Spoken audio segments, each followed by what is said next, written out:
right, we are at 5:30 and we want to welcome everyone to the Board of Education, our first board meeting for the year. So it would be appropriate to say Happy New Year to everyone. We're going to call our meeting to order, and we are now moving to 1.2, and we're going to have the Pledge of Allegiance by our wonderful Jones Elementary students.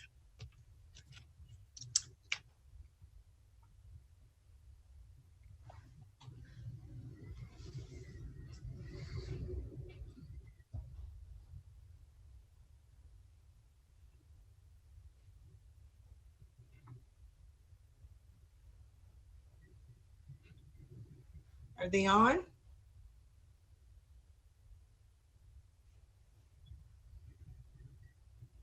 Looks like they're muted. Yes. IT, are they coming on, or? No, we can't hear. Okay, Dr. Hill, could you go ahead and lead us? I will. Please stand. Put your right hand over your heart. I pledge allegiance to the flag of the United States of America, and to the republic for which it stands, one nation, under God, indivisible, with liberty and justice for all. Thank you. You may be seated. Thank you for filling in, and we definitely will get them back on another meeting for sure, which I have asked that our young people lead us in the pledge anyway. They're doing a great job at their schools. So I will now move to 1.3, approval of the agenda. So moved. Second. It's been moved and second.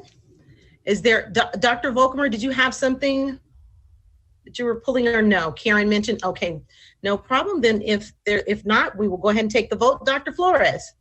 I think Yes. we do. Excuse me, Madam President, I apologize. I was on mute. Karen, I do believe we are pulling one of the action items after closed session. I'm double checking. Apologize. Okay.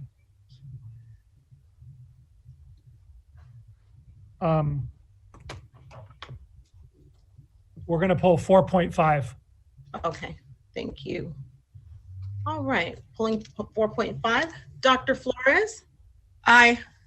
Mr. Tillman? Aye. Ms. Ceballos? Aye. Dr. Wyatt? Aye. Ms. Rosales Medina?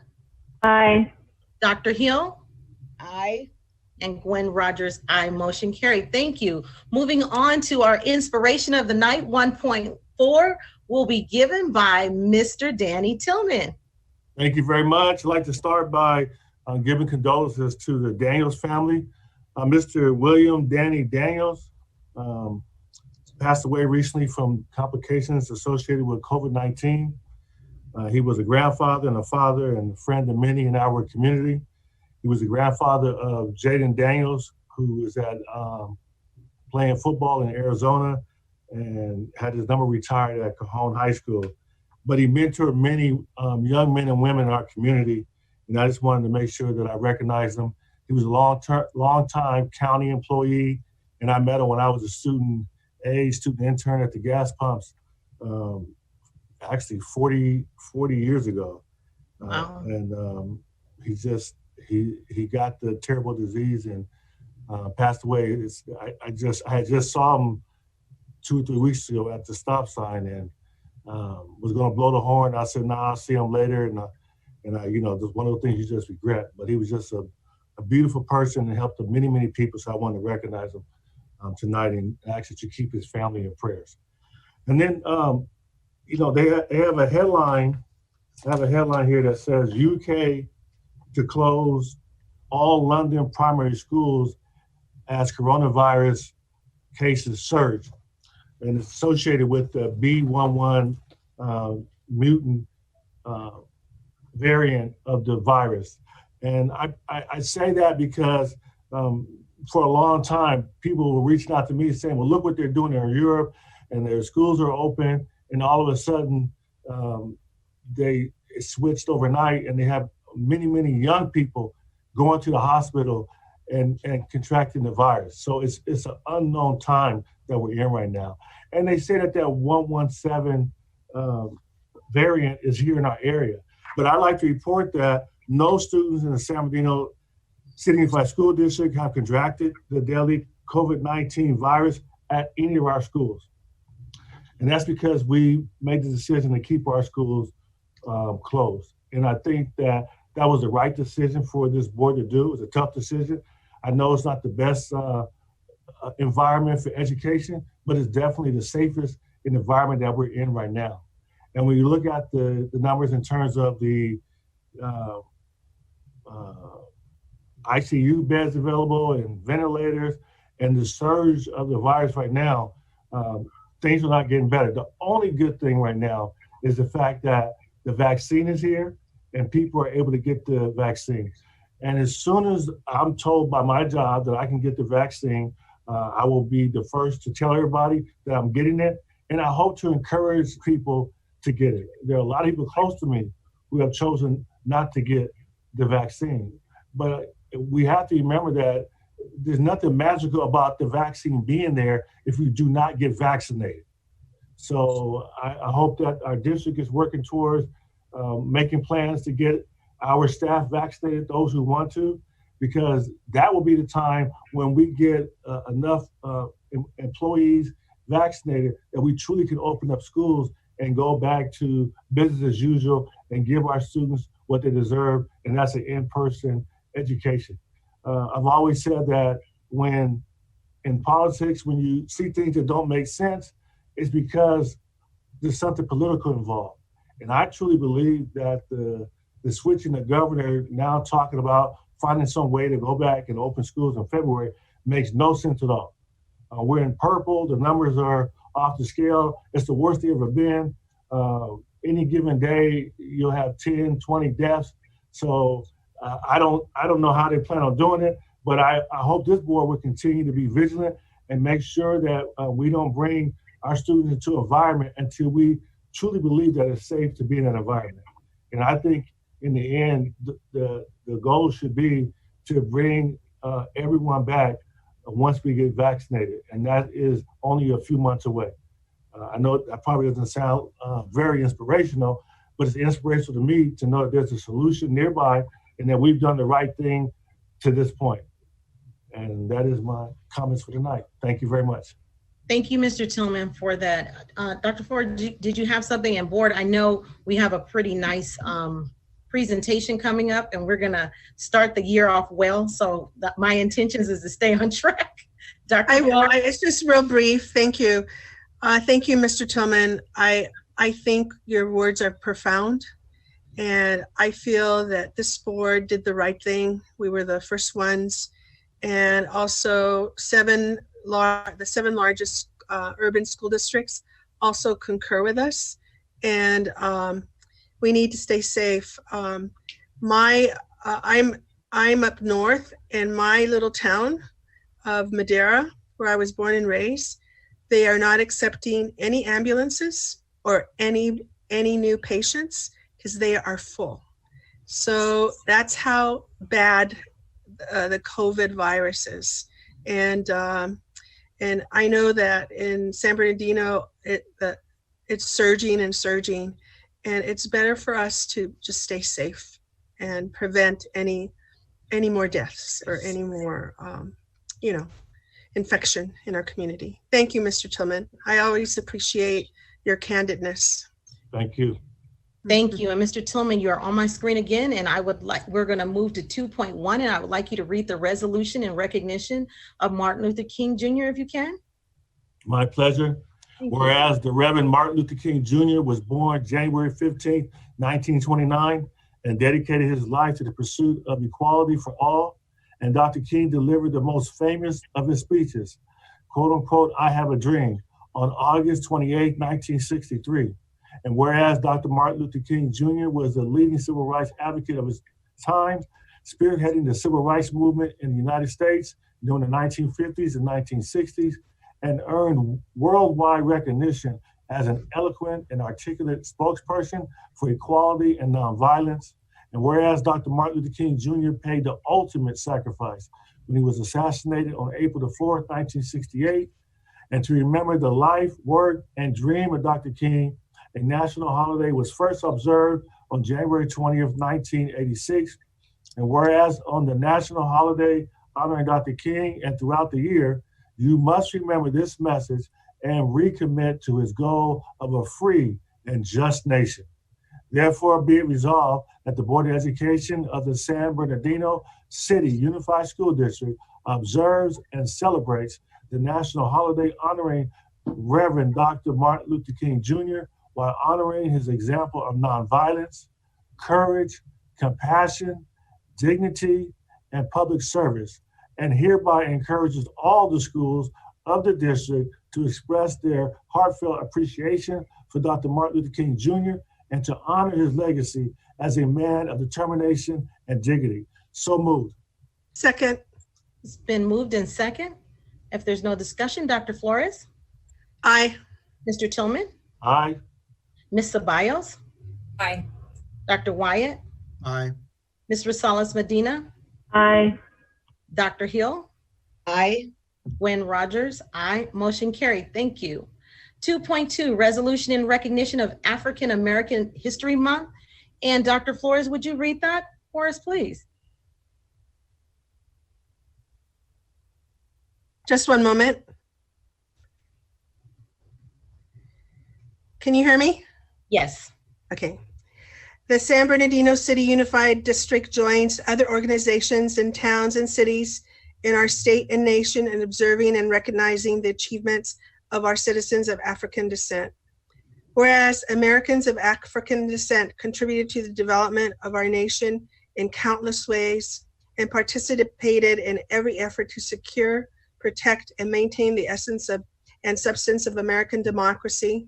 And whereas African American history reflects a spirit of determination, perseverance, ingenuity, and cultural pride in the struggle to share equally in the opportunities of our nation. Therefore, be it resolved that the Board of Education of the San Bernardino Unified School District declares February 2021 as a period of recognition of African American history and encourages all district schools to undertake educational activities that commemorate the history and contributions of African American citizens. So moved. Second. All right, it's been moved in second. If there's no discussion, Dr. Flores? Aye. Mr. Tillman? Aye. Ms. Ceballos? Aye. Dr. Wyatt? Aye. Ms. Rosales Medina? Aye. Dr. Hill? Aye. And Gwen Rogers, aye. Motion carried. Thank you. We're moving now to 2.3, resolution in recognition of National School Counseling Week. Ms. Ceballos, are you able to read that one for us tonight? Yes. Whereas school counselors are actively committed to helping students explore their abilities, strengths, interests, and talents as these traits relate to career awareness and development. And whereas school counselors help families focus on ways to further the educational, personal, and social growth of their children. And whereas school counselors are instrumental in helping students, teachers, and families deal with personal trauma, as well as tragedies in their communities and the United States. And whereas as students cope with drastic shift in the learning environment due to school closures, school counselors have met the challenge by responding to students' new and ongoing needs through academic planning, developing social emotional learning, competencies, coping strategies, and new ways to socialize, and even through life-saving interventions in some cases.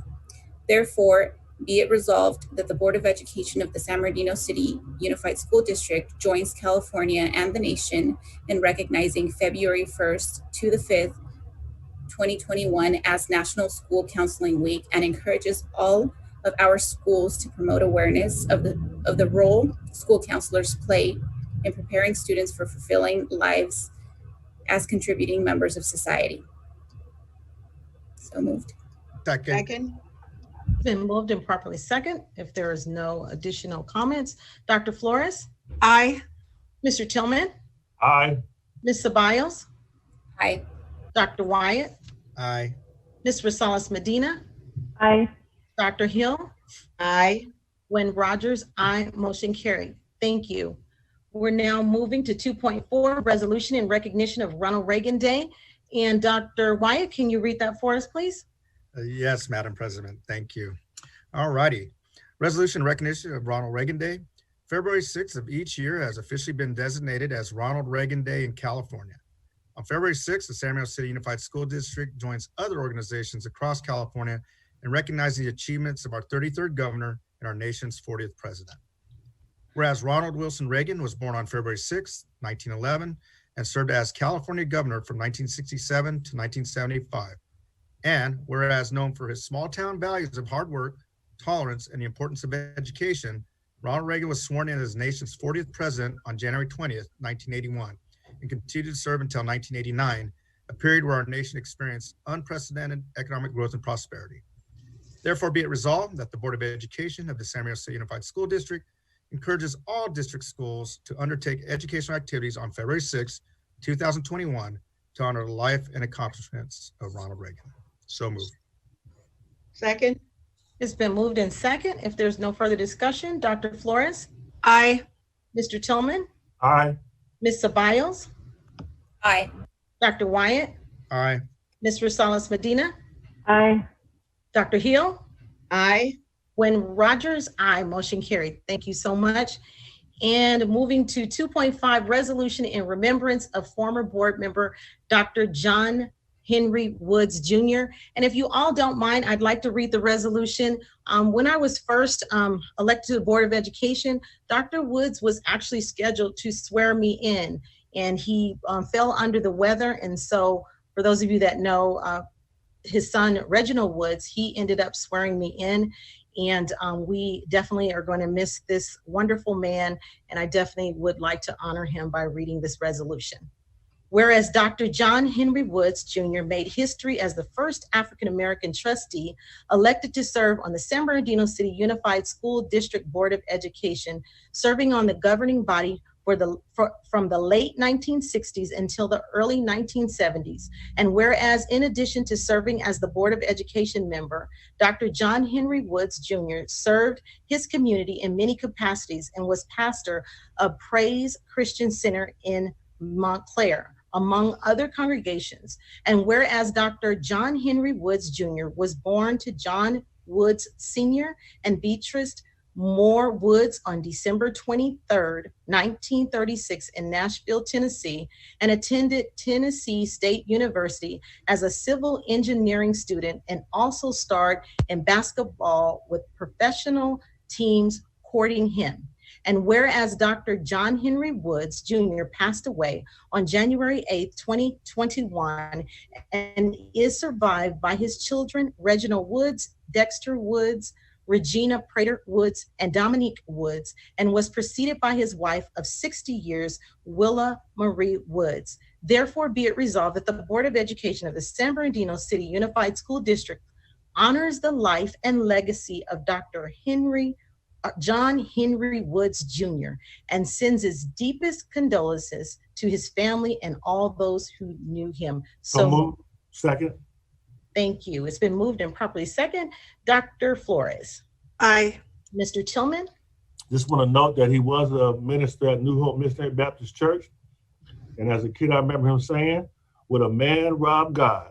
He said, if you weren't paying your tithes, you were robbing God. He used to scare me. But aye. Thank you. Ms. Ceballos. Aye. Dr. Wyatt. Aye. Ms. Rosales Medina. Aye. Dr. Hill. Aye. And Gwen Rogers, aye. Motion carried. Thank you so much. At this time, Dr. Volkemer, I understand we might have some special people on the line, and you can acknowledge, or they may be at home watching us somewhere. We do. Thank you, President Rogers. Just want to recognize two of the newest members of our management team board.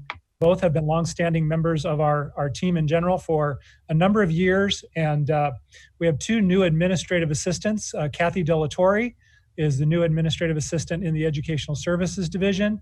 You see Anna clapping, you see me crying because Kathy came from our office, but she'll do a terrific job for Anna. She's a wonderful, wonderful member of our team.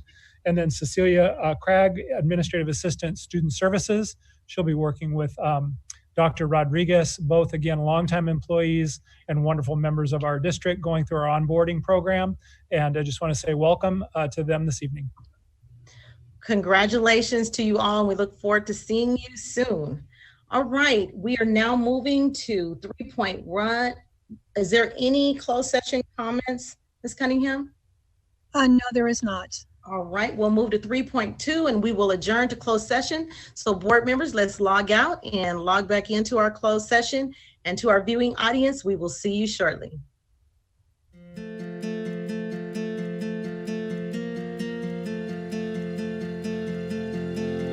There are many departments in the San Bernardino City Unified School District that continue to function behind the scenes to provide services to our school sites during these times of distance learning. One of these departments is the Printing Services Department. Here, school sites are able to request printing materials for all their students' distance learning needs and enhance their educational experience. These essential workers produce volumes of printed material our students use in classes, create banners to promote school happenings, and mail home important messages to keep families informed. We want families to know that everyone in the San Bernardino City Unified School District, including the heroes in our Printing Services Department, are always here to support them by continuing to serve our students and teachers during these challenging times. This is another example that the San Bernardino City Unified School District continues to make hope happen for the San Bernardino community. And remember, we're all in this together.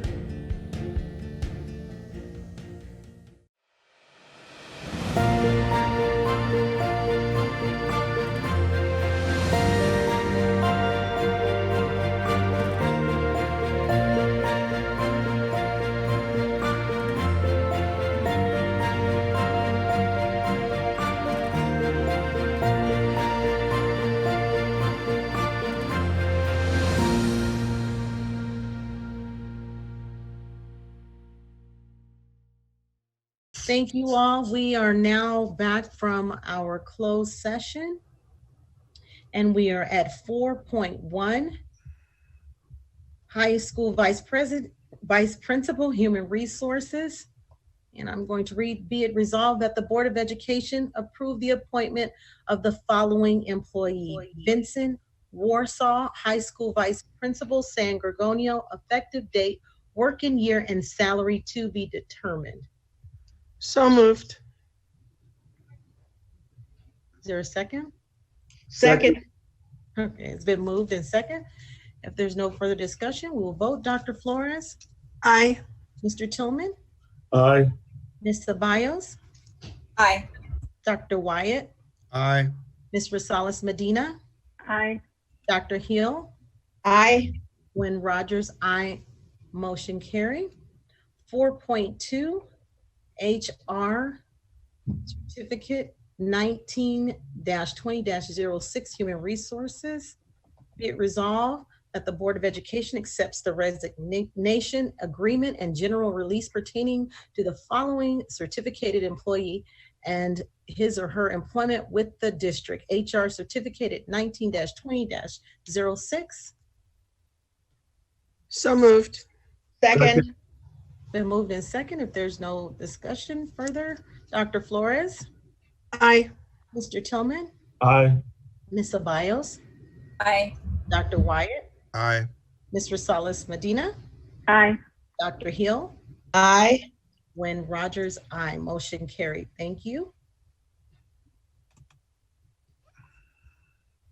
All right.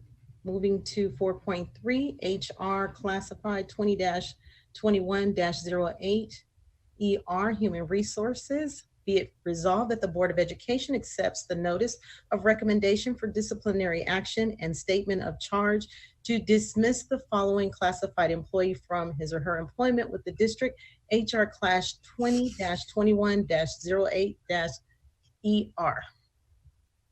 So moved. Second. Moved in second. If there's no further discussion, Dr. Flores, Aye. Mr. Tillman, Aye. Ms. Ceballos, Aye. Dr. Wyatt, Aye. Ms. Rosales Medina, Aye. Dr. Hill, Aye. Gwen Rogers, aye. Motion carried.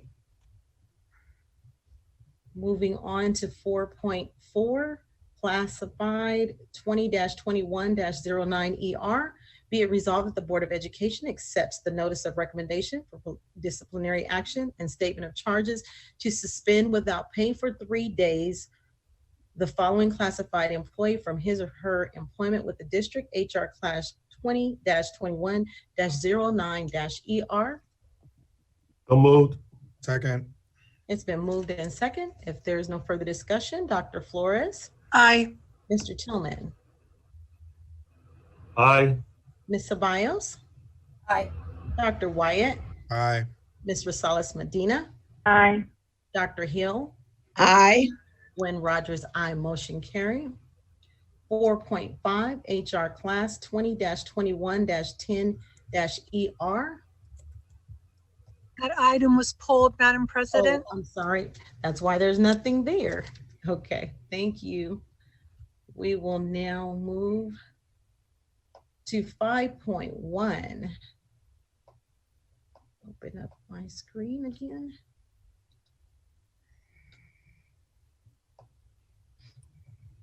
We will now conduct a public hearing on 5.1, public hearing requirements for inter-fund borrowing for fiscal year 2020-2021. The hearing is now open. I'm banging. Are there any public comments? No, there are not. All right. The public hearing is now closed. Board, is there a motion? So moved. Second. All right, it's been moved and second. If no further discussion, Dr. Flores, Aye. Mr. Tillman, Aye. Ms. Ceballos, Dr. Wyatt. Aye. Aye. Ms. Ros- Sorry. That's Ms. Okay. Ms. Rosales Medina, Aye. Dr. Hill, Aye. Gwen Rogers, aye. Motion carried. Thank you. We are now at 6.1, public comments. And as we mentioned at our last board meeting, which was last year, we had a request. And again, the district had been working on our community being able to give their public comments live. And so I am going to first read. Computer is going really, really slow. Public comments is the time during the agenda when the board is prepared to receive comments from the public within their subject matter jurisdiction, such as policies, regulations, and procedures of the district, comments on programs, services, or operations of the district, or fiscal matters of the district. You may address your comments to specific items on the agenda.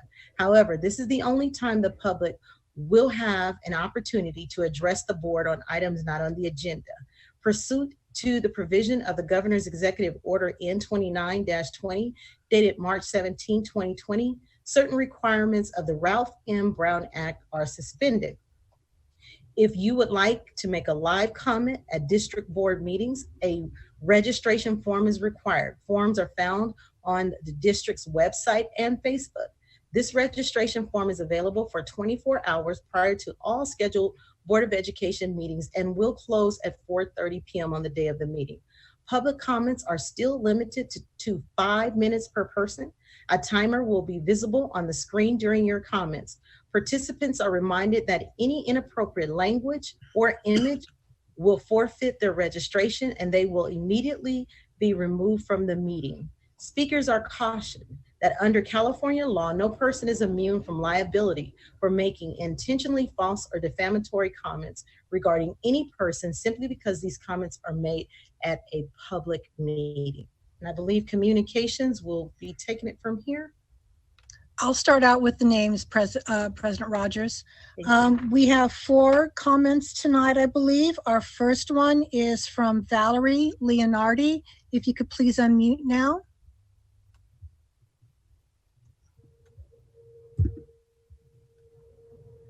Have I succeeded in unmuting?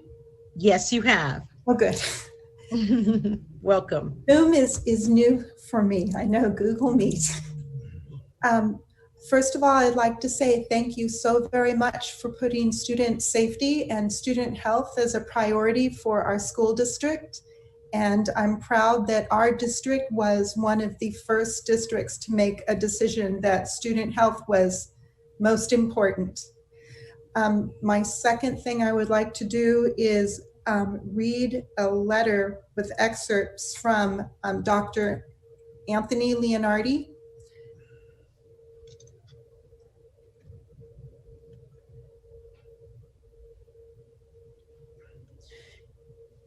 It is my strong recommendation that classes be held remotely and people should not be in the same room because the novel coronavirus is too easily spread by air and too easily spread during asymptomatic periods.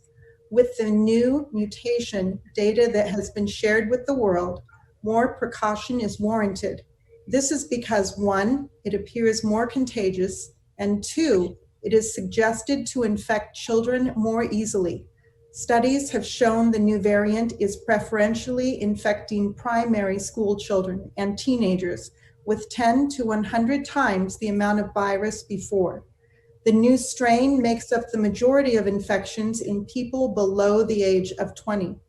The virus spreads in air between people near each other and downwind of any breath, air, movement. Therefore, an air filter or purifier will not prevent one person from infecting another that is near them away from an air filter or purifier. A filter in an HVAC system would not prevent spread within rooms, like bathrooms where people congregate. In fact, urinals can spread coronavirus. People in the same room with an infected person remain at risk. Air filters and purifiers would have to clean all of the air that exited someone's lungs before it entered another person's lungs. They cannot do this. This is why people wear N95 masks on their face. Air filters and purifiers in hospitals are unable to control this virus. One study showed 5.5% of patients in the hospital were workers themselves, wearing protective gear in addition to hospital air filters and purifiers. In my time at Johns Hopkins, we looked at HVAC systems and their designs in the spread of harmful viruses in biodefense class.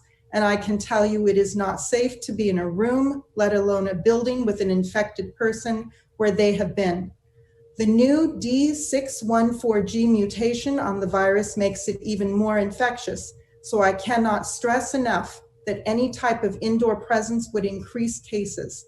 Therefore, education be best delivered at home at this time. The virus spreads asymptomatically and pre-symptomatically before symptoms, so temperature checks do not detect all or even most infected people. By the time one person may have a fever, there is likely another. A recent study came out showing 70% of people that had symptoms after mild to moderate infection longer than a month had organ damage. In this study, the average age was 44. Organ damage included lung 33%, heart 32%, kidneys 12%, liver 10%, pancreas 17%, and spleen 6%. Some people had multiple organs damaged. Unfortunately, children have also been seen to suffer the same chronic symptoms of COVID-19 like adults, with 10% still having symptoms past 17 days. Despite high rates of survival, they may be at risk of the same recent findings in adults, like rare reports of Parkinson's disease after infection. Also, children were found to carry as much and sometimes 10 times more virus than adults, and adults were shown to be reinfected, with the second time being much worse. The virus is cruel in this regard. It distorts the immune system where it infects, harming long-term immunity and leaving them open to reinfection, which is something, in my opinion, the vaccine will prevent. In another study, adults were found to have persistent virus 3 months out in their intestines, and it appeared to be challenging the immune system. In another study, yet to be proven or disproven, the virus may be replicating inside CD4 T cells, the cells responsible for disease control. In an early analysis by Cambridge and MIT, scientists have early data showing the virus may insert pieces of its genome in the human DNA, not quite like HIV, but similar.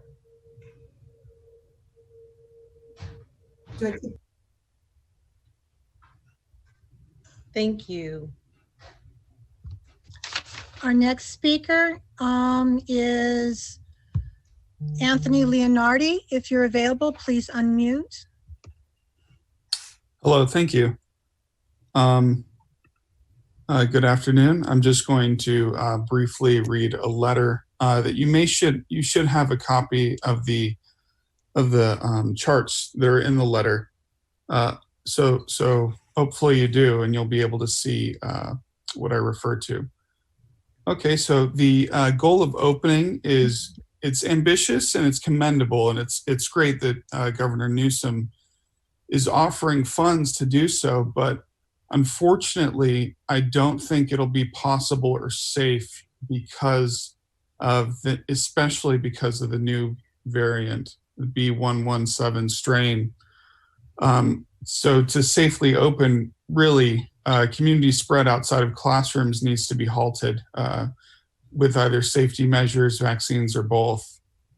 So if you look at the first chart, this is the UK, the United Kingdom, which is, in Europe right now. So they've had an explosion of B117, and basically this virus is able to transmit between children more easily. It's much more infectious.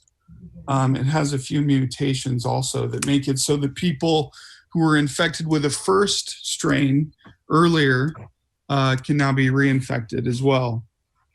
So how did it happen? Well, the UK, they decided to keep their schools open during their lockdowns. They didn't really have lockdowns. So what happened was kids just ended up passing it around to each other. Kids were getting infected. So when you do that, the virus is able to adapt to the population that is getting infected. So the virus was able to adapt to children, basically, in my opinion. So they noticed when they started gathering information, they noticed that the strain, it was higher in children than in adults. The amount of the proportion of infected people it was enriched for the strain in children. So that can either be because they kept their schools open, so any new strain would be more popular in schools because that's where transmission is happening, or it's because the strain is better at infecting kids.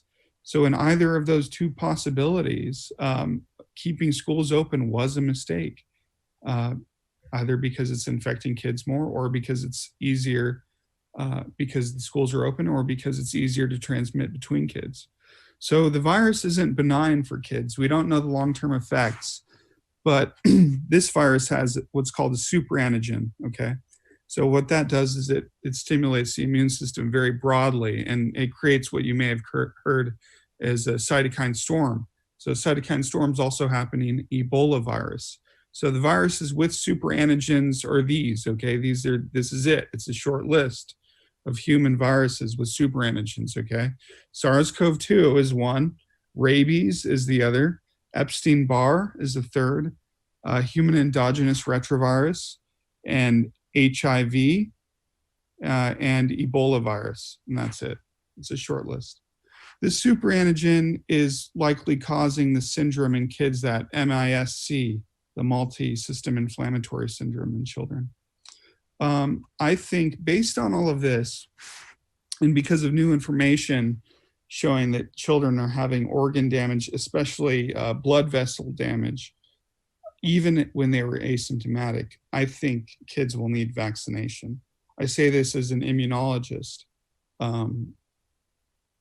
So I think kids will need the vaccination. And I think it's absolutely going to be safe for kids, and it's going to be the risk versus benefit. It's going to be mild symptoms of the vaccine for a short amount of time.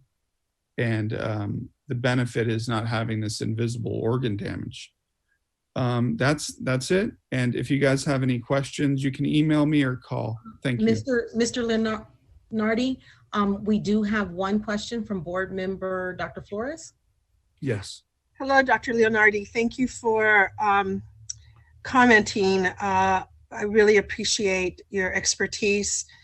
I just want to clarify your statement about vaccinations. How crucial is that in terms of us returning person to person?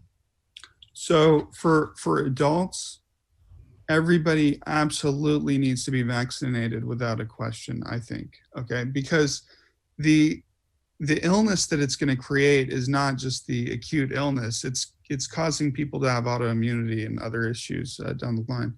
And then the second issue about vaccination for children, I think that here's the thing, okay? As time goes on, we keep seeing it being worse and worse in children.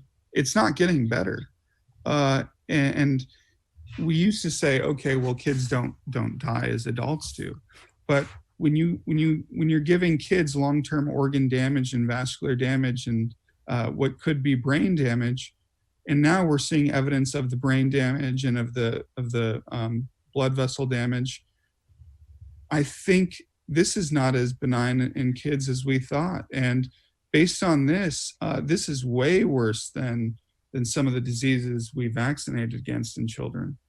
So I think what's going to happen is, unfortunately, the science has lagged for everybody, and in that, the policy has lagged.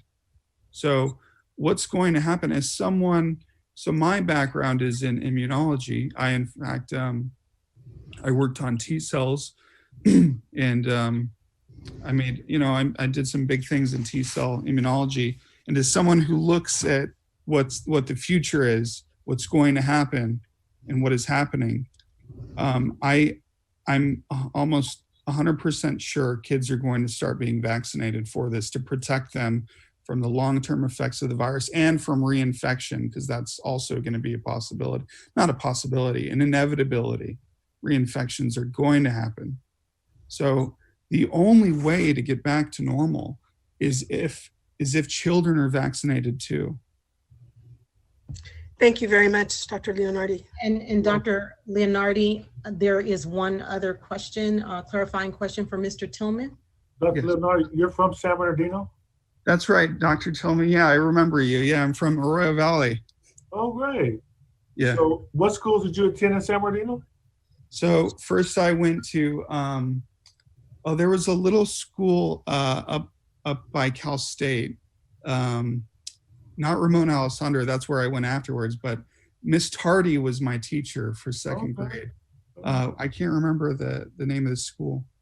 But then I went to Ramona Alessandro. Then I went to Richardson. Then I went to Arroyo. Yeah. And what year did you graduate from Arroyo? 2005. Okay, so you knew my daughter's probably Evelyn Denise. Oh, great. Yeah. Well, we appreciate you coming back and giving your input. I'm sure it's because you're from here that you have the love and the concern for our community. So I really appreciate your input from the very beginning. You're very welcome. I'm glad I could help. Thank you so much for joining us. You're welcome. The next speaker is Erica Gomez. If you could please unmute now.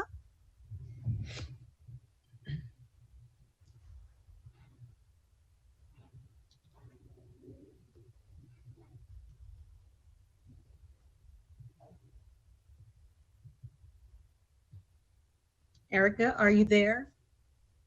Karen, this is Maria Garcia from Communications. I'm not finding her on the screen to unmute her. Okay, we'll move on to the next one and see if she comes back on. Let me know. Our last speaker, if they're there, they didn't provide a name. They just said they were a concerned parent. So if they are on the line, could they please unmute?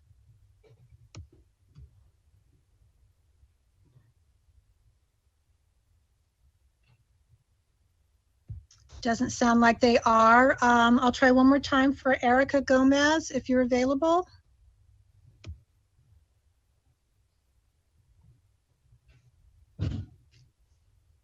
President Rogers, I guess they are not. Yes, I was looking through the screen. I didn't see anyone either. Okay, well, you can let me know if something kind of changes down the way. All right, thank you again for those comments. And we are now moving to our reports and comments by you. Madam President, Mhm. can I just thank the staff for figuring out how to have the public comment live and not have to be read. It adds a lot to it to hear it directly from the person's own voice.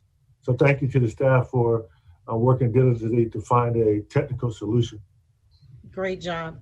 And you notice they have a timer up there now, so I'm taking those minute off of your board comments at the end. All right, reports and comments by union organizations. 7.1, we'll begin with San Bernardino Teachers Association. Good evening, President Rogers. Evening.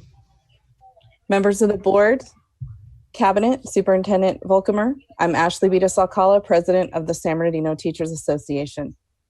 And tonight I'm speaking to you on behalf of the 3,000 members of SBTA. Since we last met in December, the COVID-19 numbers in our school district and county, sadly, have continued to rise at an alarmingly steady rate due to the Thanksgiving and Christmas holiday surges.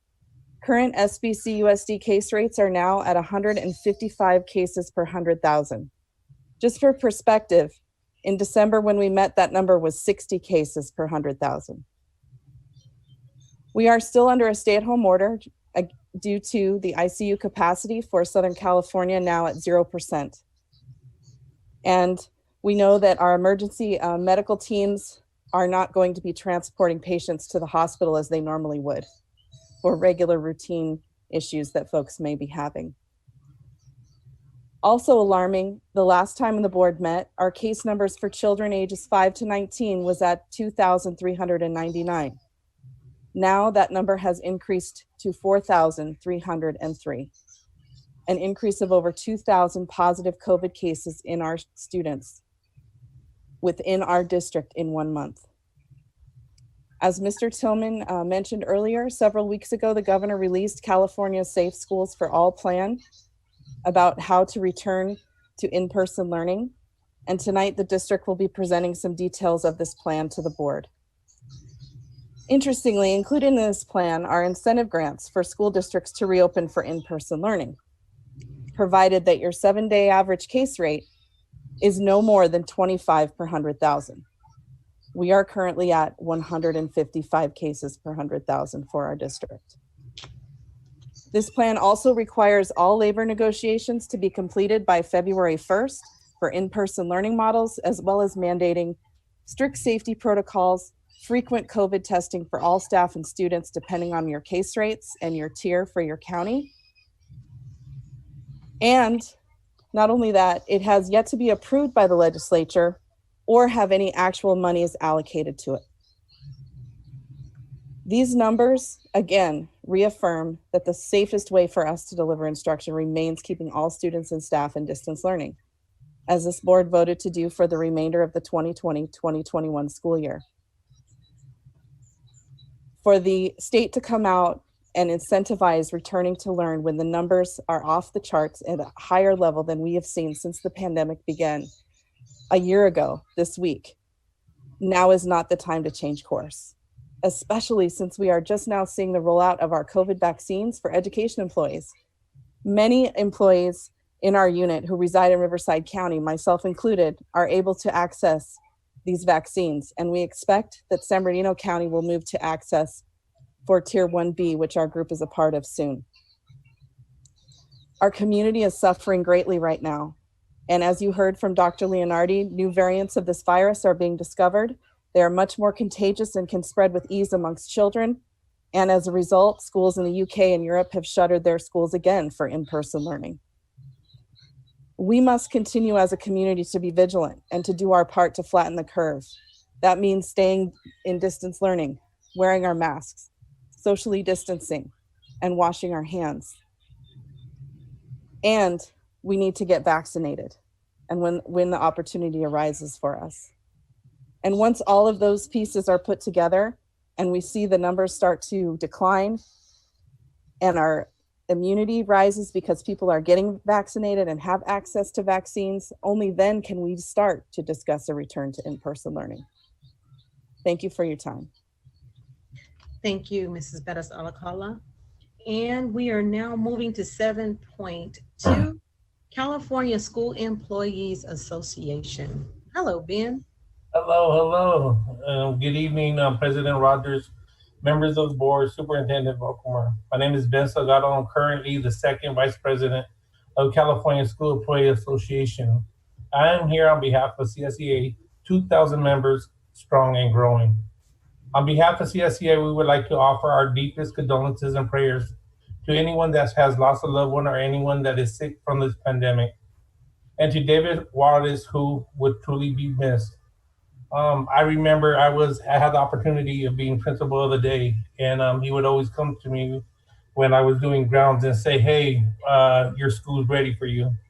I always teased him about his fancy car, and he had the smile that was just a charmer to anybody. He was a really nice guy, would truly be missed.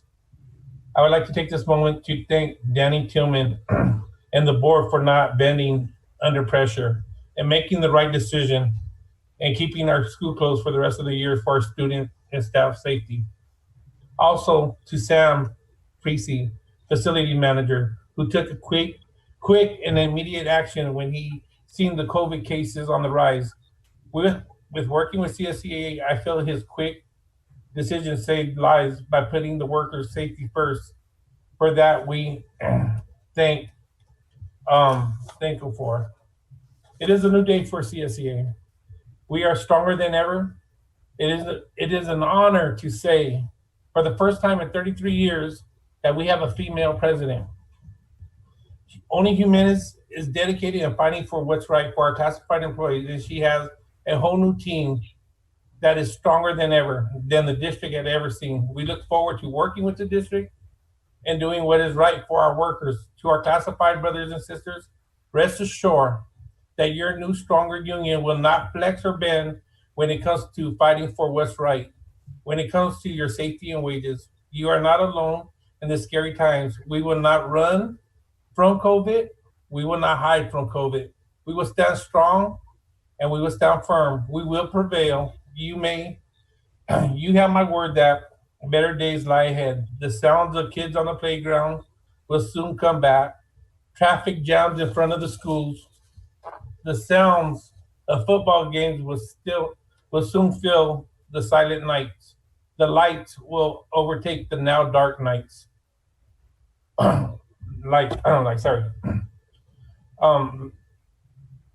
are going through some tough times, but as long as we are going, and we will not stop until we prevail.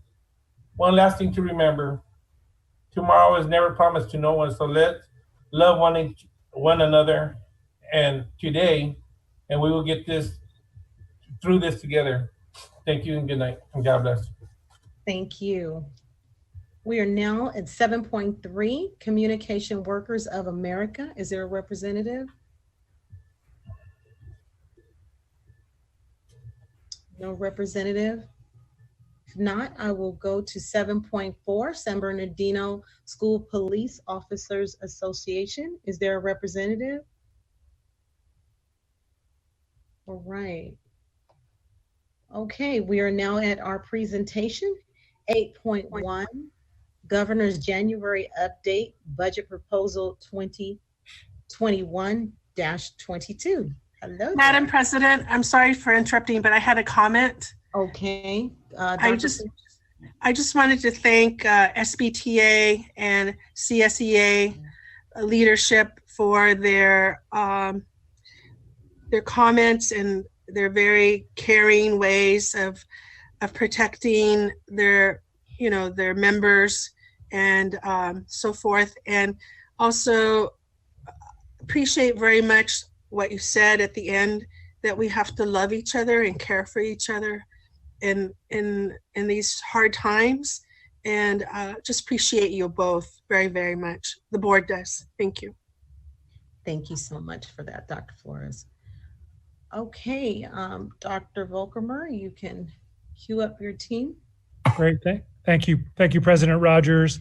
Board, as you know, as we start to look at the 21-22 school year, the first step in the budget process for next school year is the governor's initial budget proposal, which comes out in January. The governor shared his proposal in early January, and since then, our teams have been working diligently with various agencies to unpack the budget proposal and what it means for our district. And I want to thank Janie and her team for through what is, I'm sure, a mountain of information when you look at a state budget, even in proposal form, in preparation for tonight's presentation. We just, as you are aware, and as we experienced last year, much can happen between now and June, and when the budget is finalized and adopted. But so far, so good. It's certainly good news to this point. And so it's our task this evening to bring you an update on the budget and the beginning of the budget cycle for the 21-22 school year. So Janie, please take it away. Thank you. Can we get the presentation up, or is it up and I'm not seeing it? There we go. Great. So go ahead and move to the next slide.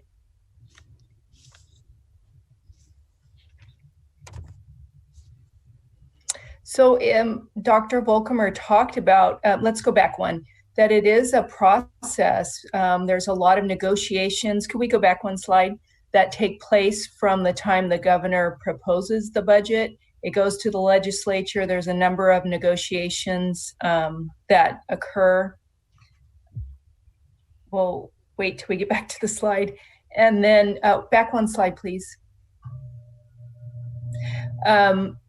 So the Senate and the Assembly will amend or do other things with the budget language. And then in May, we get the governor's May revise. We'll also hear from the legislative analysts. So there's a lot of negotiations going on. But the good news is that the state budget is doing better than anticipated last June, which means more money for school districts. And so that's the great news for now.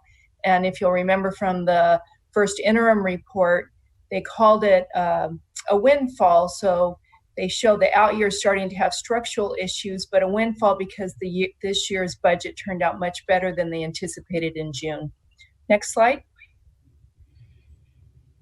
The economies are remaining fairly strong in spite of everything. You know, the stock market's been doing well. Wages of high income earners have increased, which means more personal income tax. But but COVID-19 and the economic strain has been disproportionate for lower earning employees who have lost service jobs, and so that's been very disproportionate. But the stock market and personal income taxes come in higher than anticipated. Next slide.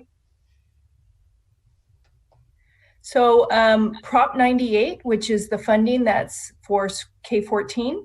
Is at an all-time high of almost $86 billion. If you'll recall, in 2011-12, it was at $47.3 billion. So you can see how much it's grown since that emerging from the Great Recession. So the governor's proposing to fund a COLA next year. And you know, we didn't get a COLA this year, so it's a compound. He's going to pay us for this year's COLA and next year a COLA of a total of 3.84 is the proposal, up from a 0% is what we thought when we showed our multi-year projection to you. So a rough estimate of that COLA is about $18.5 million that's ongoing. So that's quite significant, great news. They're proposing to pay down the deferrals, 2/3 of them. So we'll still have to borrow money this year for the spring, but in the budget year, next year, they're proposing to pay them all off except the one that is from June to July in 22.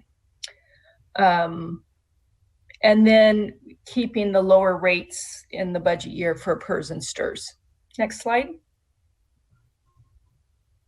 His proposal has a number of different funding, the $4.6 billion for summer school and before and after school. I think it's going to be allocated on the unduplicated count. We don't have a lot of details on this, so the trailer bill language will be emerging soon. The $2 billion on the immediate action, prioritizing in-person instruction. You're going to hear all about that in the next presentation. Additional funds, there's a myriad of additional funds they're proposing for early childhood support, including some construction funds for all-day kindergarten and TK, special education investments, things because we have both a teacher shortage and we want to ensure that there's teacher preparation for our instructors. Next slide. So this is just a snapshot. Let me explain to you. At first interim, we shared with you that in order to maintain our 2% reserve in 20, 21, and 22, we would have to cut at least 8.4 million, and the following year, 56.5 million. By just adding the COLA, you can see it pushes that need to cut for a 2% out to 22, 23. We don't recommend that we wait to make reductions until then, but you can see what an impact it is to get a COLA or a projected COLA. It also reduces our structural deficit by about $20 million. So that's all good news. This also assumes that we continue to reduce staffing as enrollment declines. And so that's all part of our multi-year. And we'll have an updated multi-year for you in March at the second interim as we continue to get into all the information on what's the legislature is going to improve and what the governor's proposed. Next slide. Here's the great news. So we are expected to get new one-time federal funding for next year. This is the first, there's supposed to be more beyond this, but it's about 103 million for our district. We think it's for next year. We don't have when it will be issued, but it'll be similar to what we received for this year and how we can spend it. So this is excellent news for us as we move into the budget year. Next slide. So the COLA and one-time state and federal dollars will improve the budget outlook, and they will push some of those required reductions out. It means we still have to be, diligent about reducing as needed based on our enrollment. We do not at this time recommend a supplemental early retirement program incentive. You'll often hear it referred to as a SERP, as required reductions in FTEs to align with declining enrollment can be done through natural attrition. A SERP will often accelerate the number of folks that want to retire, which means we'd have to replace them, and there is a national teacher shortage, so we do not recommend it at this time. Next slide. And then just as part of our multi-year projections, the governor has proposed that we have a hold harmless on our ADA. So you can see that in the gold chart that we can use the 1920 levels. You see for 21-22, we can still use the 1920 if that's the higher ADA. But then there's the cliff that we have to use our actual ADA when we get to 22-23. So that's where and the PERS and STIRS goes up, so that's where those cuts are more significant. Next slide. And just a reminder that multi-year projections are not predictions or forecasts. They're just what the information that we have, the best information we have from our reliable sources on how we build our budget and bring that information to the board. It's required by AB 1200. And so as those underlying assumptions change, we update our budget and we inform you of those changes. Next slide. And then just what's ahead. You all are very familiar with this slide. There's a lot of things as we move forward, but we can celebrate for the day that we're going to be receiving some dollars to help with the needs that we have for next year. Next slide. And then our calendar, and you saw this at the first interim, and that's our presentation for this evening. Thank you, Ms. Christakos. And I am not seeing any board questions. Madam President, I put in the chat. Is that a new one? Okay, I looked at it, I thought it was old. Okay, you go ahead, Dr. Flores. Ms. Christakos, thank you so much, and your team for very clear budget presentation. I want to ask, you mentioned the natural attrition that we're going to have. Have you projected the amount of money that that will save based on those natural attritions, and not just only certificated, but also classified? Yeah, we do that as part of our multi-year projections. So I can get that information out to you, how we incorporated that into our budget. And also, I would like to know the cost savings that we're having because we're not open. I would like to see where we saved in all areas. Okay. And thirdly, I'd like to also see the cost savings of positions that have not been filled. Okay, and we've been careful about filling positions if they're not actively working. Thank you, Dr. Flores. Thank you so much. Thank you, Dr. Flores. And I don't see any additional questions. So I am going to go to 8.2, our San Bernardino City Unified School District readiness update. And Dr. Volkmer, I can't see, the screen is kind of weird tonight, but I know you're there somewhere to queue up the team. I'm here. Thank you, President Rogers. As you know, board, at the very, very end of December, the governor announced a new plan for resuming in-person instruction. And as you can imagine, when those types of things happen, it creates lots of questions and lots of conjecture. And so I want to say up front that our messaging thus far throughout the district has been that the district's direction has not changed from the decision that the board made, very courageous and data-driven decision that the board made on November 17th to remain in distance learning for the remainder of the current school year. So we have not told anybody that, oh, this changes things at all. In fact, we only received the plan. It was announced in late December. We only received the plan late Thursday. So we've had all of, really 1 or 2 work days. And I want to commend our staff for scouring every piece of information prior to receiving the plan, and then spending a good part of our weekends poring over the details to be able to give you a presentation this evening. As you'll hear, the plan takes $2 billion of Prop 98 money, which is state guaranteed money to schools, and proposes that it be used as a grant to incentivize districts returning to in-person instruction. And it is important to note that at least through today, unless someone got information that I don't have quite yet, that the legislature has not approved this funding source. So the governor has proposed it, but the legislature has not said, yes, let's use Prop 98 money toward that end. And so it's really a plan without financial backing at this point. But in any case, we want to make sure always that the board has the most recent and pertinent information in regard to guidance for our schools. Thus, the presentation this evening is basically just to bring the board up to speed with the elements and the requirements of the plan. And so at this point, I'm going to turn over to Rachel and the rest of our team to take you through what we've learned about the Safe Schools for All plan so far. Rachel, thank you. Thank you, Dr. Volkmer. If we could pull the presentation up, please.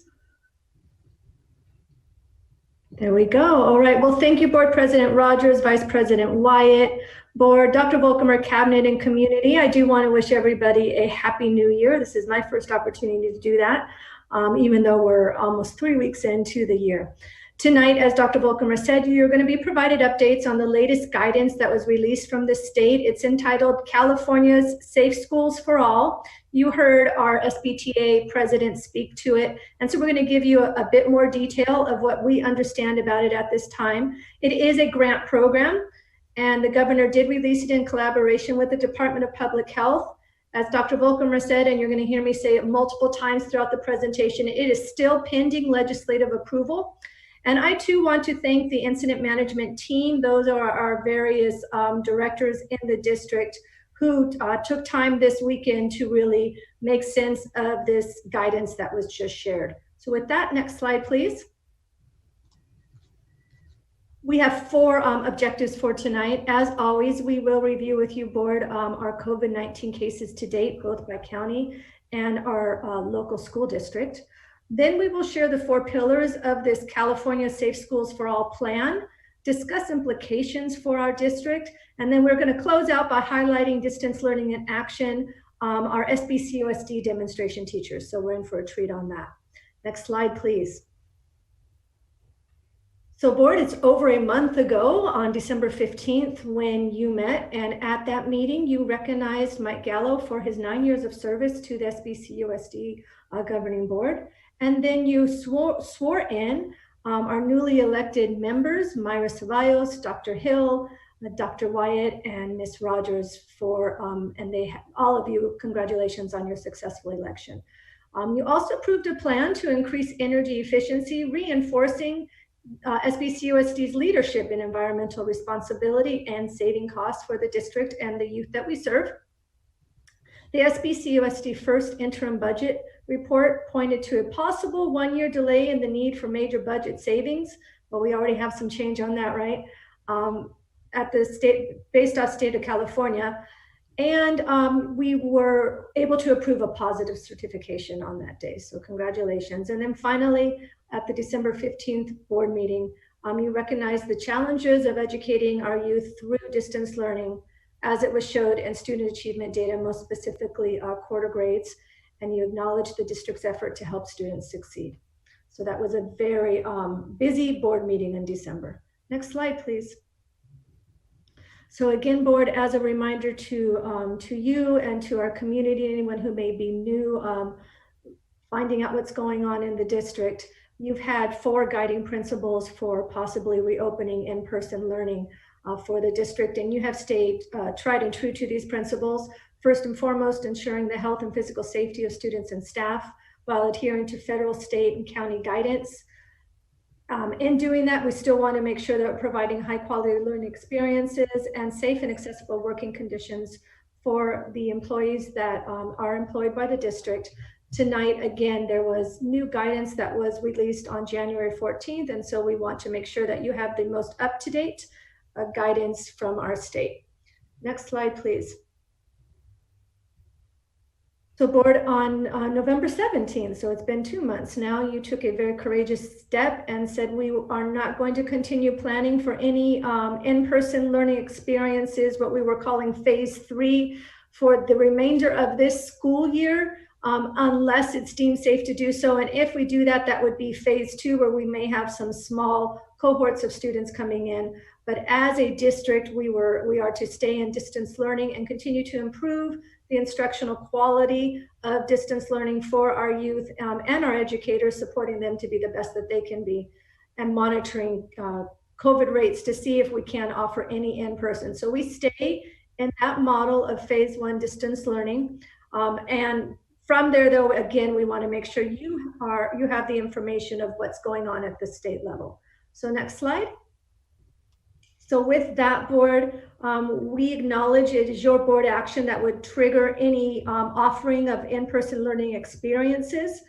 And that would be based off of adherence to state guidance, decrease in local transmission rates, making sure we have all that PPE out and distributed, and the appropriate PPE that our schools and our classrooms are set up for physical readiness, and that staff is trained.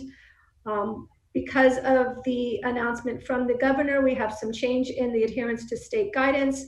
Again, it is incumbent upon us to make sure you have that information.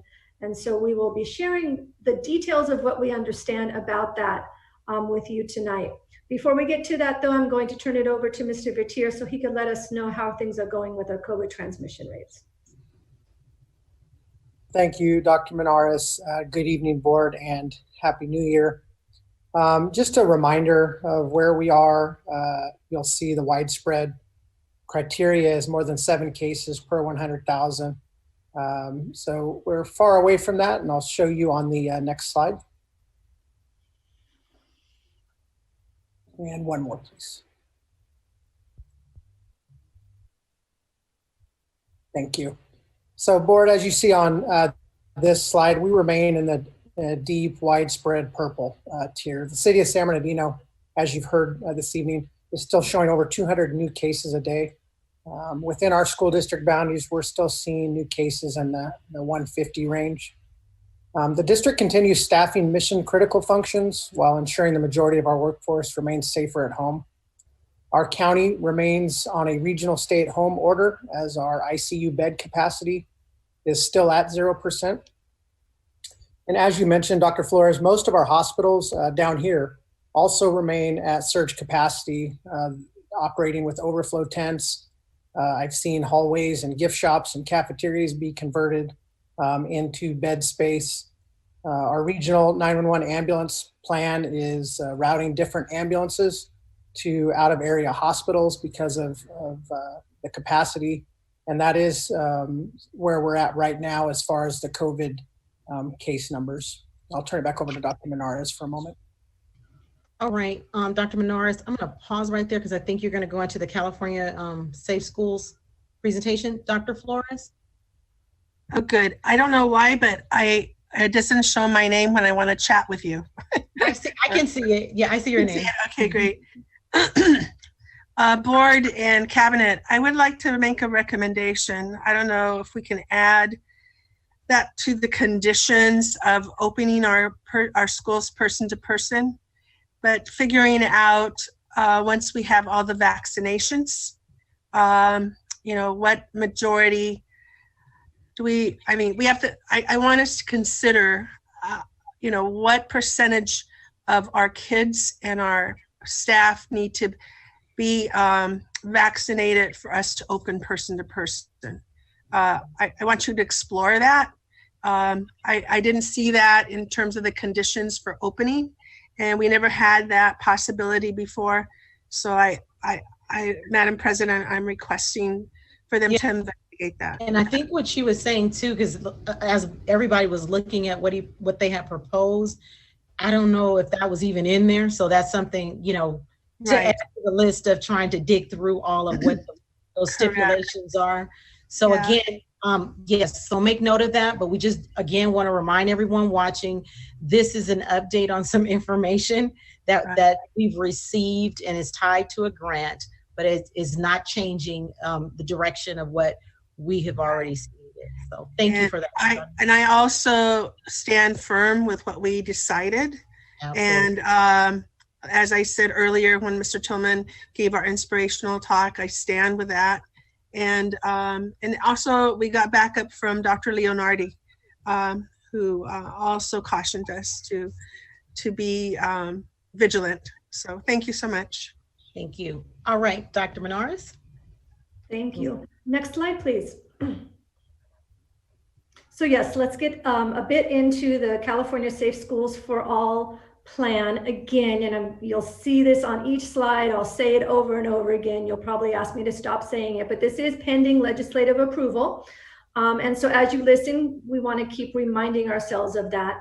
We also want to make it very clear that at this very moment, San Bernardino City Unified is not eligible to offer in-person learning experiences due to our high transmission rate of what you just saw that Mr. Vatir shared. However, we could apply if the legislature approves the program and the board provides direction to apply. So we do have that opportunity. The timelines are very tight.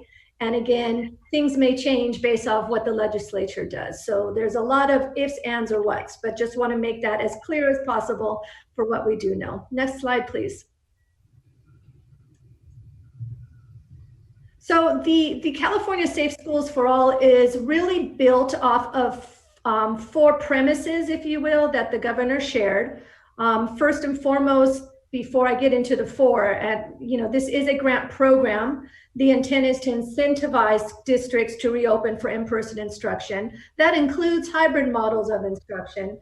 But again, it's pending legislative approval. But the why behind this are the 4 areas that you see on here. So there are really 2 twin goals that the governor spoke about. It's having safe and successful in-person learning for children, most specifically the younger students, which takes us across the house to the other part of the roof, which is based on the scientific evidence that the California Department of Public Health has to date. And so we know that with COVID, that is constantly changing. The evidence has shown that for younger students, the transmission rate is not the same. Now, we just heard from Mr. Leonardi something very different, right? So this guidance is based off of what the California Department of Public Health knows, based off of their trending of information, both nationally and internationally.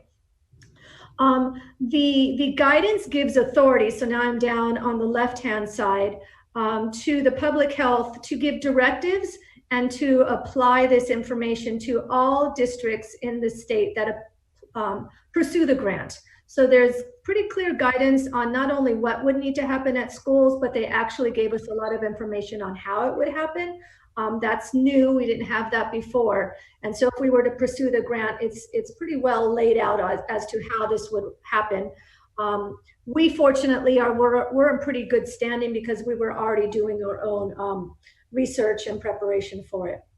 The final element of the I guess the why behind this program is it does take older guidance information that we received in the early summer and even in July, and it consolidates and it updates it so that all of the previous guidance is really null and void, with the exception of the guidance that was given on the small cohorts. That remains the same, but any new information is based off of this this framework that was just produced on January 14th. Now, as part of this scientific evidence that they allude to, if you can go to the next slide, I'll share with you what that looks like, and it's very similar to what we were already doing as a district. So they call them mitigating strategies to really slow the spread of transmission. And they're saying that in order to do that, we need to have the face coverings, symptom and exposure screening, cleaning and disinfection. This should all sound very familiar because this is what we were already doing with our getting our schools ready. We have to make sure that staff and parents are educated around the 6 foot of distancing, the hand washing, the symptom screening, that type of information. And the additional piece that they added was this idea of testing.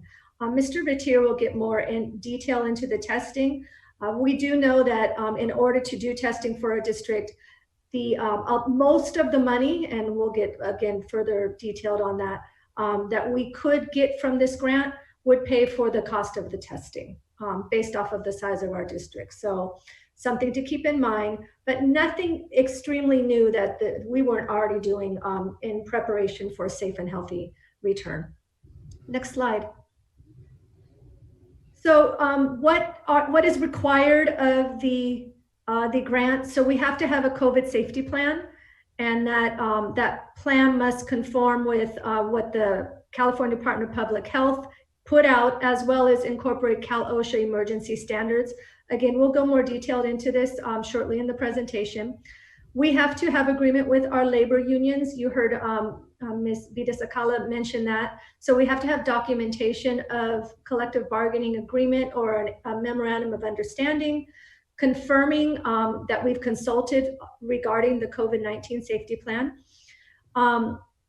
Offering in-person instruction. So if we want to get the most of the grant, then we would have to be ready to offer that in-person instruction by February 16th for our TK through 2nd grade students, and then all students, all grade levels who are students with disabilities, foster youth, homeless, or just students who don't have access to technology. So our higher need students.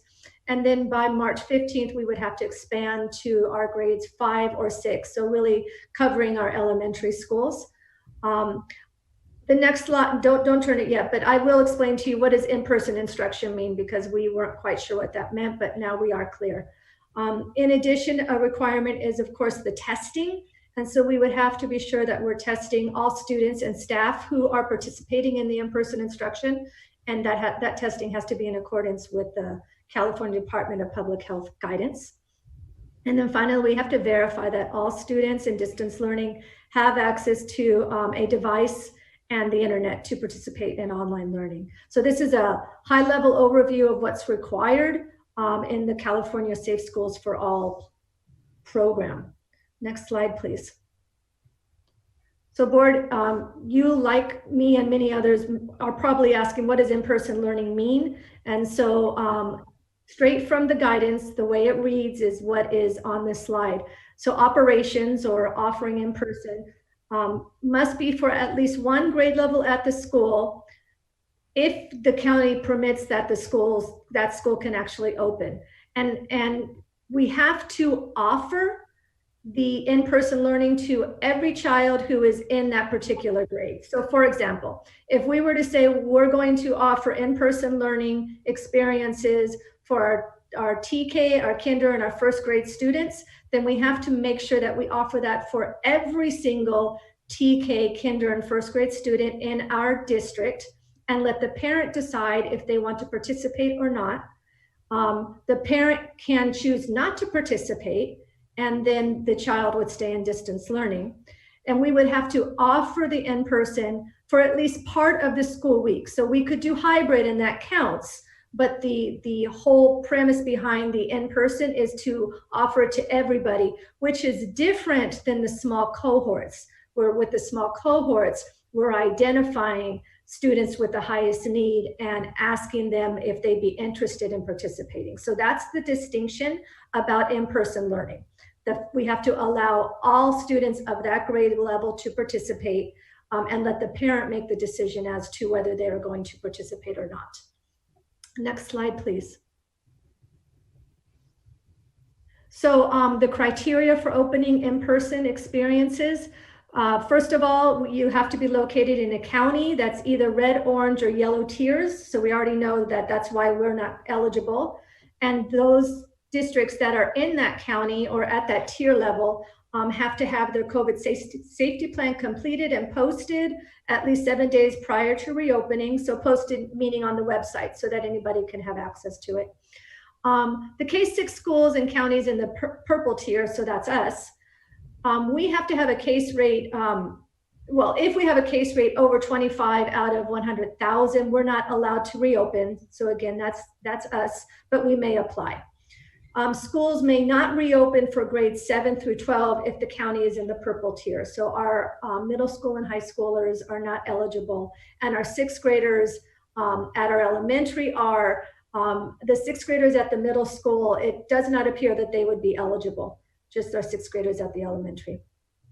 But we need some clarity on that. I'm sorry, are you getting ready to go to the next slide? I guess I am. Okay, so I'm going to pause right there. Perfect. So that you can begin the 4 pillars. But Mr. Tillman? Well, yeah, I'll go, but I could have waited to the end. But my whole thing is, it's obvious that when the governor put this together, because it's the governor's office, it takes a long time to do anything, right? So they're not real nimble about responding. So it's obvious to me they didn't even factor in this new variant of 117. Because if they had, they would realize that a lot more students, a lot more young people are getting infected. And we know that variant is local now. So my only question is, we don't have to apply for this grant, right? That is correct. We do not have to apply. Yeah, and I would suggest that we don't. This is an informational only. Yep, informational only. But we don't want. Madam President, I don't know why my name isn't coming up. And but let me finish by saying I think it's important that we give clear information to our parents and students and employees. And the one big thing is we're still in the purple, right? So even that would preclude us from opening even under these guidelines. And the chances of us coming anywhere near out of purple in the next month is not real good. And we said this a long time ago. But I would just say, to be clear, everybody, that we don't apply for the grant because it doesn't make any sense. If the schools that are going to open, if those numbers go up in terms of the new variant 117, it's going to be a nightmare for those districts. And I wouldn't want to be a part of that. Thank you. Thank you, Mr. Dr. Flores? Yes, I don't know if Daniel can fix this, but my name doesn't come up and it just keeps looping to the former questions that I asked. It comes up after. It's like you have a strand all of your own. I've never seen it before. I know, it's weird. It's going on a strand and then it pops up. Right. Okay. But I concur with Mr. Tillman, and I also think that we should spend our time on working on getting vaccinated, on getting our kids and staff and all our staff, our certificated and classified, getting vaccinated. And I think I would like to propose that we work with the county, that our schools be hubs for vaccination, and that we work in tandem.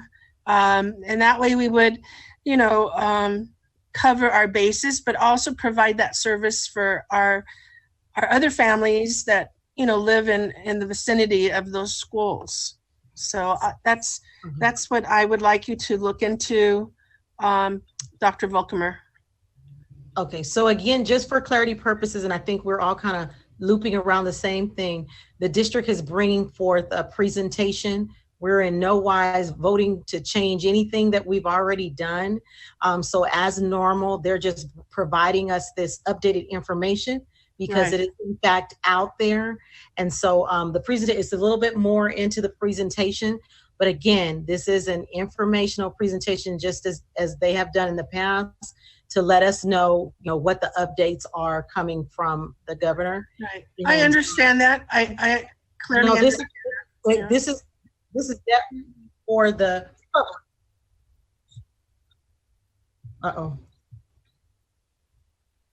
is there someone else making a comment? I don't know what happened. Somebody was interfering, whoever the translator is, I think. Yeah, it might be our translator. So again, again, like I said, we all are being clear on that this is informational only because we don't want people to get alarmed and think that we are, doing something different other than just receiving information.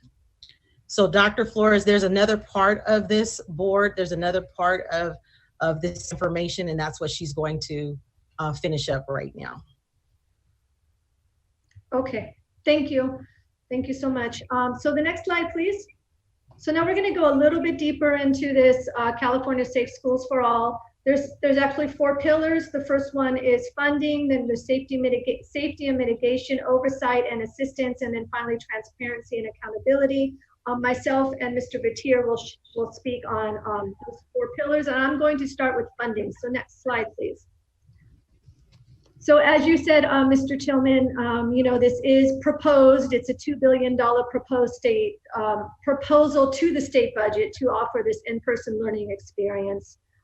As I previously shared, that the intention is to prioritize our youngest children, PK through 2nd grade, to start, and then to add the remaining elementary grade levels a month later, and then to also focus our most disproportionately impacted youth, grades K through 12. The district would, it's approximately $450 per student with some possible additional funds for the unduplicated count of low-income English learners and foster youth. So as a district, potentially $20 to $30 million that we could qualify for with this grant. But again, we already did a little bit of calculation on what it would cost just to the testing.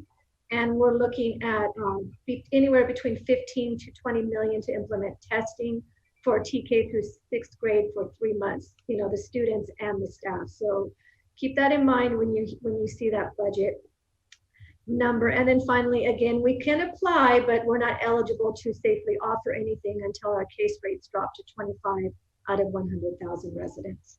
Mr. Batir will go into the safety and the remaining pillars from here. Next slide, please. Thank you, Dr. Menares. Board Pillar 2 covers safety and mitigation, and I have a couple slides here on that.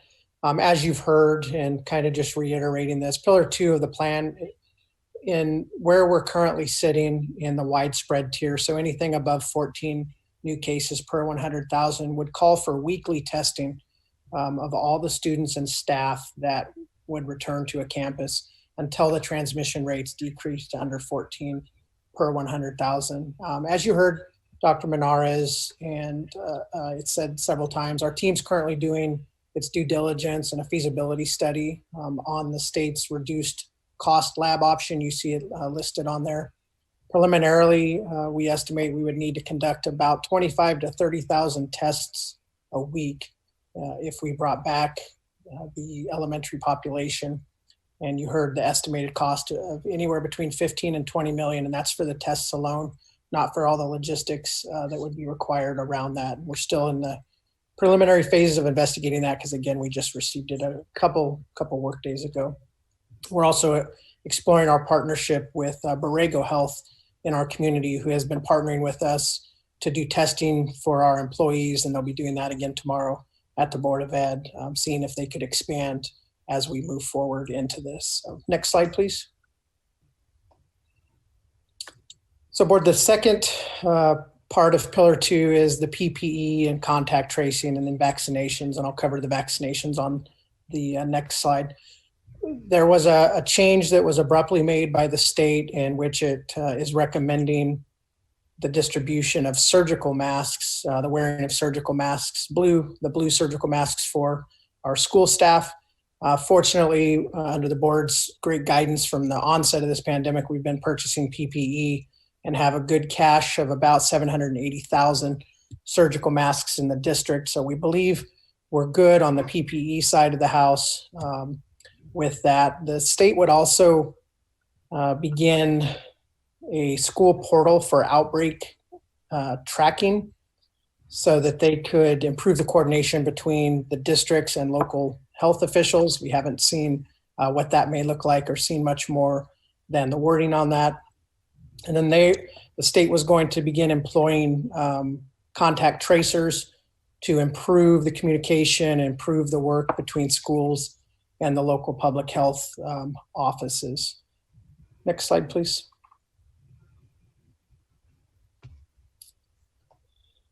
So Board, what this slide is showing you is the current vaccine phases and the estimated months for the next phases for both San Bernardino and the surrounding counties.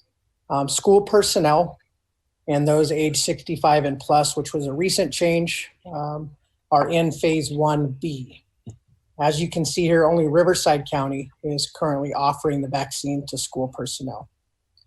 School personnel, including our employees, may get their vaccine in either their county of residence or their county of employment. And that's something very important for us to share with our union groups as we move forward in this and all of our employees, so that once it becomes readily available, we're partnering to make sure we get the messaging out. We're also partnering, and Dr. Flores, you hit the nail on the head with this. We're partnering with Department of Public Health now to make sure we can host as many vaccine locations for our community, our families, our employees as we can. Once Department of Public Health is ready, I'll actually be walking some of our high school sites tomorrow in the Department of Public Health's planning phase for that exact thing. And then we know the Department of Public Health is working to encourage everyone to go to their doctors, go to different clinics to get the vaccines once it's available for the general public. And distribution is free, so it's federally funded, the distribution of the vaccine for everyone. So there will be no co-pays to employees. It'll be offered free of charge. And so you can see here, just on this slide, these are estimated dates based off of what we know now. And we believe San Bernardino, Los Angeles, and Orange will move into the next phase for school personnel in February. And then in phase 1C, that's where age 50 to 64, it will be available for them. And these are still going to be all by appointments in April, May, March, April. And then ages 16 to 49 are listed in phase 1C if they have underlying medical conditions. And so you'll still see that we're still a few months out from that. And then the general public, we believe, will not be able to see a vaccine readily available with locations, vaccine locations all over the place until well into the summertime. Next slide, please.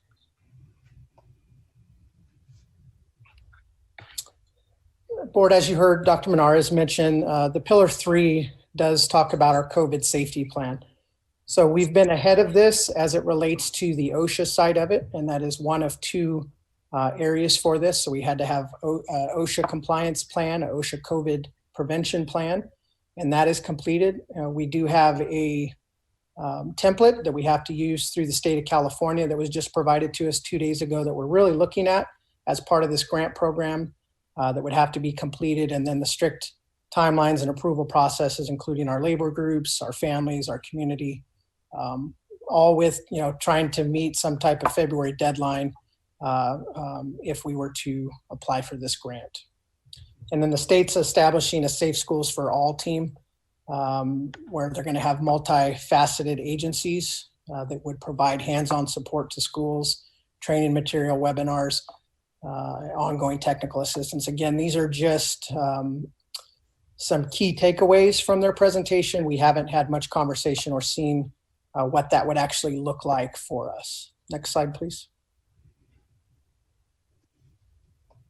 And this is just a little kind of flow chart that shows that we would have to do our COVID-19 prevention program here on the left in the blue, and then the supplemental school checklist where it would have to be posted. So on the state's website, consulting with our groups, labor, parent. We want to make sure that everyone has the safety plan, knows what the safety precautions are, and that it's readily available. It's not, hidden on a shelf somewhere or something we know and something our families don't know. We know the education piece and the comfort piece around COVID, making sure that, we're in this together as a community. And then you'll see on the right side there, the timelines that Dr. Menares spoke about a moment ago. And next slide, please. So the final pillar of the plan that we had received was the transparency and accountability. So what the state's proposing to do is create a state-ran dashboard that would show all the schools, their in-person learning status, any of the funding, the grant funding they received, and then also data on in-school transmission rates. So it would kind of be a running dashboard giving all the data to the public. And they also want to create a web-based hotline where the general public, staff members, families, community members could call with concerns. We're also working on that internally as the district to make sure that if any of our families, our employees, anybody sees an issue as it relates to COVID that we can get better at or we can make corrections on, that they have a method in which to engage us on that. And that's the update I have for you as far as these three pillars. I'm going to turn it back over to Dr. Menares. Thank you. Thank you, Mr. Vatier. If we could go to the next slide. So board, here are the implications for this California Safe Schools for All grant program and who's responsible, and then most importantly, where we are or how much time it would take and the progress of it. So Mr. Vatier already said that we've got, we're good to go on our written Cal OSHA prevention program. That is completed. We would have to work on the COVID school guidance checklist. Again, we just received that on January 14th, so that would be in progress. And that is part of the work that needs to be done in consultation with families and our labor unions. We have to really look at this testing availability and frequency. So Mr. Vatier mentioned that we're conducting a feasibility study as to how that would actually play out in our district if we were to offer any in-person. We anticipate being done with setting up all of our classrooms and schools to be ready for physical distance learning and all the PPE at the beginning of February. Negotiating the impact of the COVID school plan, so the CSP, that would need to be completed, and we're in progress with that. Dr. Funches is working with our unions, but that is definitely an undertaking. And then finally, we do have to be sure that we continue to offer distance learning for families who could bring their children, but they're choosing not to. Again, if we were to drop below the 25 out of 100,000 transmission rate and actually have applied for the grant. And we do have that in place where we could continue the distance learning. So that's the implications for our district if we were to move forward with the application. Next slide, please. So this is what we are doing, board. Per your action on November 17th, we are continuing to deepen implementation of the SBCUSD Core 5 Principles of Distance Learning. Ms. Applegate and the Ed Services team have really put a lot of thought and time into this, and they're working with our school leaders and through professional training with our teachers as well. So that's happening. We are continuing to prepare our school buildings, and we are monitoring transmission rates for any possible future small group in-person cohort learning experiences when you deem it safe to do so. We will continue to collaborate and negotiate with our collective bargaining units to improve upon distance learning and make sure all our MOUs are up to date.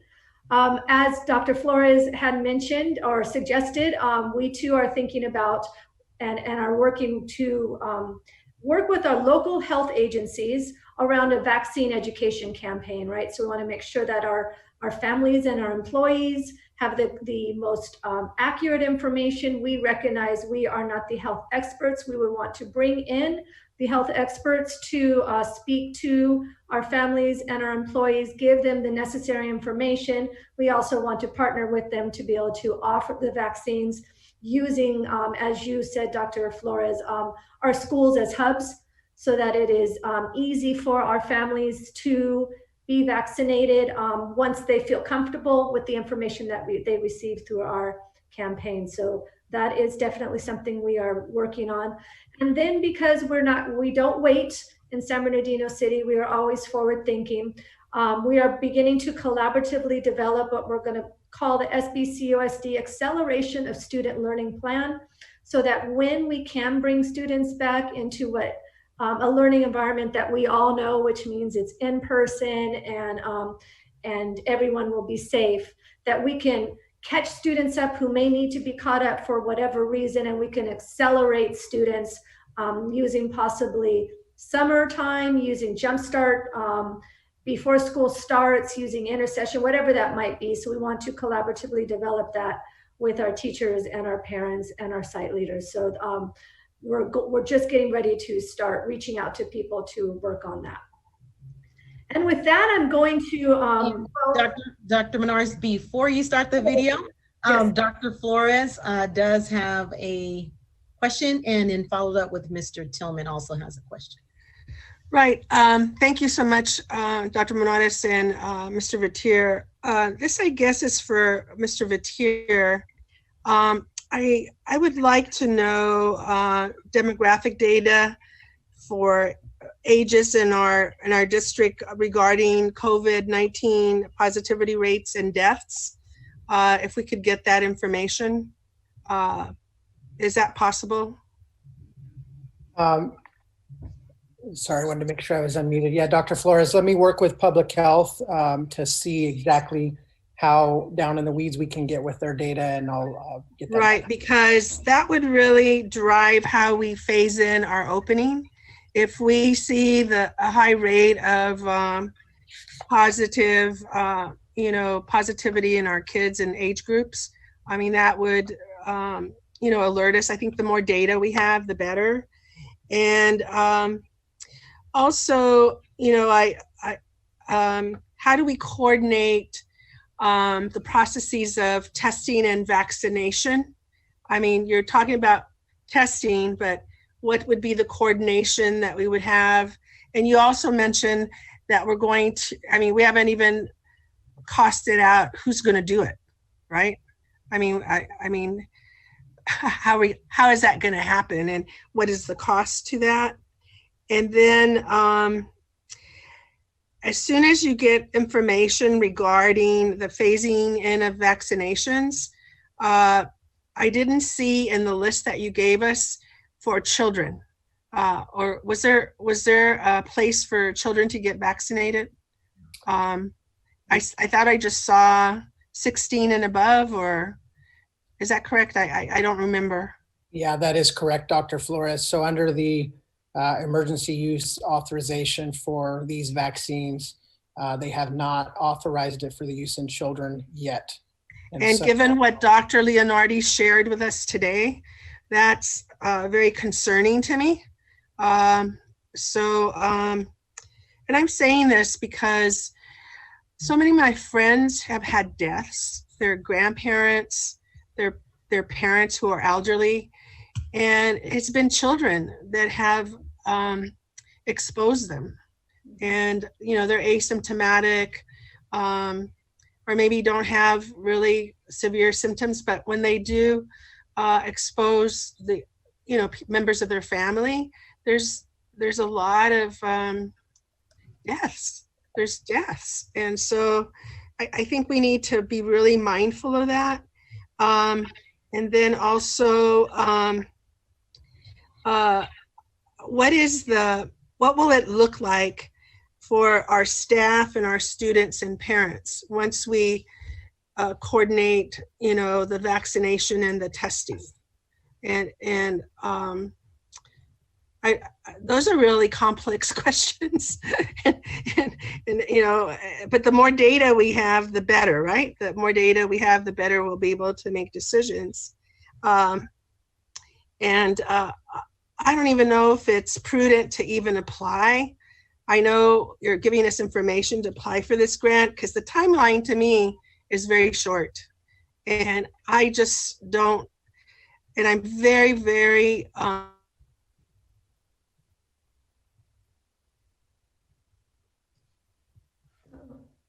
Did she go away? She did. Okay. I'll reach out. Go ahead, Mr. Tillman, and let me text her. Yes, Madam President. I wonder if they even have that. Okay. So, anyway, those are the things that, and the last question is, do we have as a district a phased in plan for bringing back staff and students once we're vaccinated? So those are my questions. All right, Mr. Tillman. I don't know if Ginger got them all. Thank you. Thank you, Madam President. Yes, Madam President, I think you said we're doing this for information. Did you guys get them all, or did I phase out? We got them all. I believe they got them all. And yes. Did I freeze, Madam President? For like a second. And I can't hear you. You can't hear me now? I think your computer is having difficulties, but I believe they got them. But when she does the recap, if not, we'll capture what was missed. Oh God. If possible. Mr. Tillman, to your question, yes, this is. So you said it was informational only, but Dr. Nardi was saying that we did this and we could do this, and it's going to take us so much time to do that. That's not informational only. It almost gave you the impression that she was somehow trying to comply with this grant criteria. So I think it's important for us to be clear absolutely to the viewers that the board has not given direction to move forward with trying to apply or meet the criteria for this grant. Am I right in saying that? You are absolutely right. We have no, we can discuss and we can talk, but we've made a decision. And this is some information that came out. I think her presentation kind of aligned in saying where we were, just in case someone thought it might be a great idea. I certainly don't believe it's a great idea. And I don't hear anybody else saying that it's a great idea. And let me say, I think it's important because there are districts. I got a call last week. A gentleman called me and said, hey, my brother teaches in Los Angeles. They told him he's going to go back to, he has to go back to work next week, and they're going to be in-person school on this date.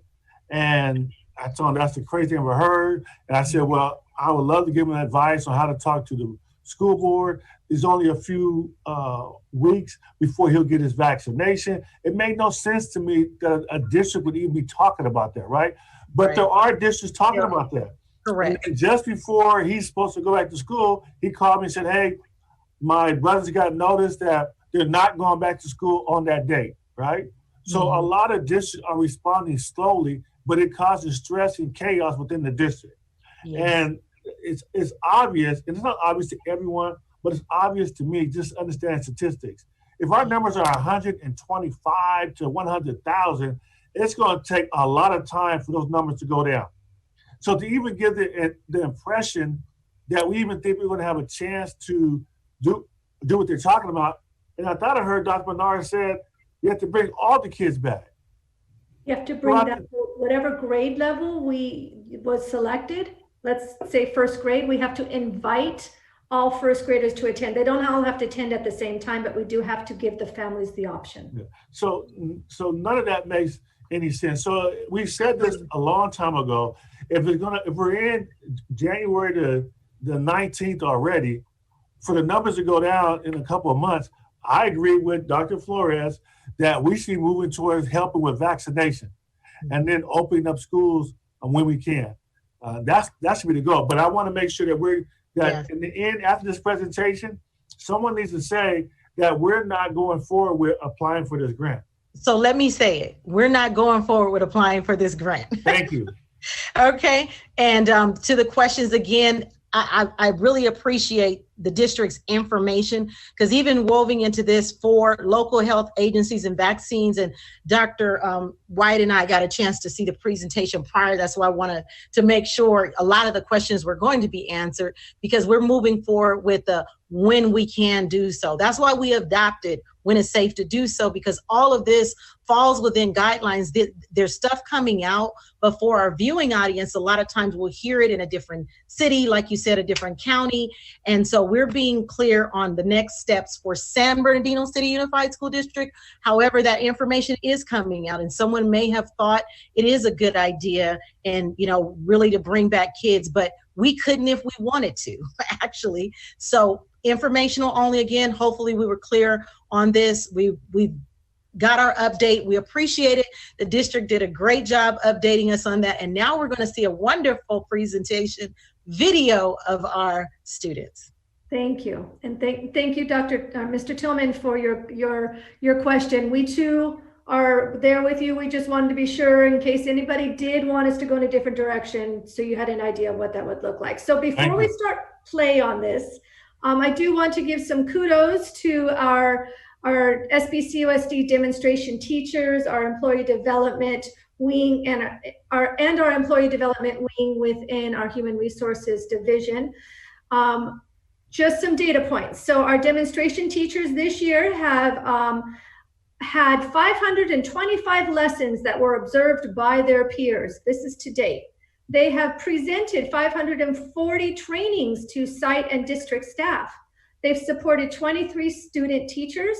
They've published 73 screencasts so that their peers can go in and look and see what's going on and get some ideas on how to do this distance learning. And then finally, they've onboarded 50 teachers to the profession. And they've done all of this while educating our scholars. So kudos to our demonstration teachers. We greatly appreciate them. And with that, if we could run the video.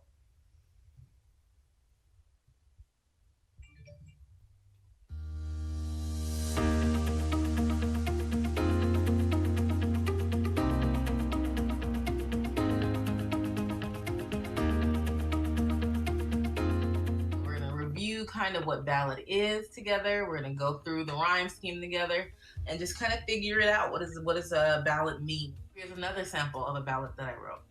My heart is all broke, but I'll fix it for you. With glue and with tape, I'll remix it for you. So this one I wrote with y'all in mind, because I think somebody in this class said I should rap. That's about as close to rap as you'll get from me. It's the lines of poetry. You have 15 minutes to write for me a ballad, and then drop an image in the box that symbolizes whatever you were putting in that ballad. Guys, I want you to create. Creating is the highest form of learning, is to create. And I want to see you create, and I know you can do it. Okay. In the dark, from afar, I looked up and seen a star. Oh so big, oh so bright. This big star says goodnight. Yay, I love it. Very, very much fits the ballad. You have the poem, the rhyme scheme correct. Oh, and the picture is awesome. It definitely fits your theme. Thank you, Maurice. That was beautiful. Thank you. Well done. Next, we have trends. Now, this is a fairly new one. We haven't focused on this for too long. So talk to me about trends. What are some keywords that I might think about if I were looking for trends in my text that I'm reading? Laura, help us out. It happens over and over again. Oh, okay. So something that might happen more than once. So that's more of a pattern. But patterns and trends are definitely related. Mason, add to that. It's like something that you start doing and you start liking it. So you do it for a little bit and then you just stop doing it and then you get back into doing it. When we think about our texts, think about the different trends that we've noticed in things that Malu has started to do. How do we make a sticky note? Oh, great question. So do you see on the screen this side, the left-hand toolbar over here? So this one that looks like a sticky note is the sticky note. So you just click it and it automatically pops up a new sticky note. So it's a question of ethics. Is she doing the right or the wrong thing? And it's also a question of multiple perspective.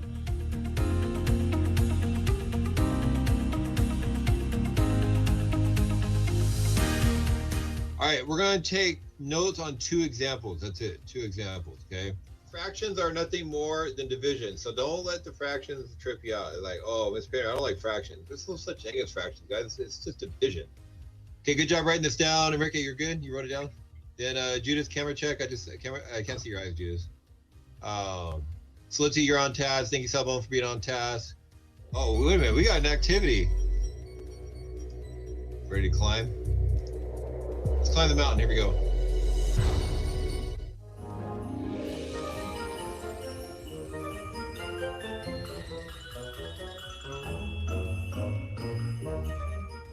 What I want to do is I want to collect the notes before I forget. So if you have your notes, hold them up right now. And if I call your name, I got it.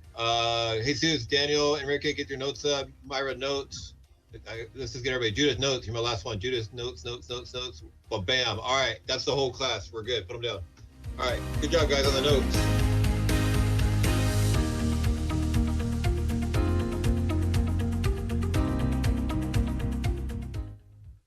Yesterday, we read words with soft C and soft G, wrote our opinion, and used a picture graph.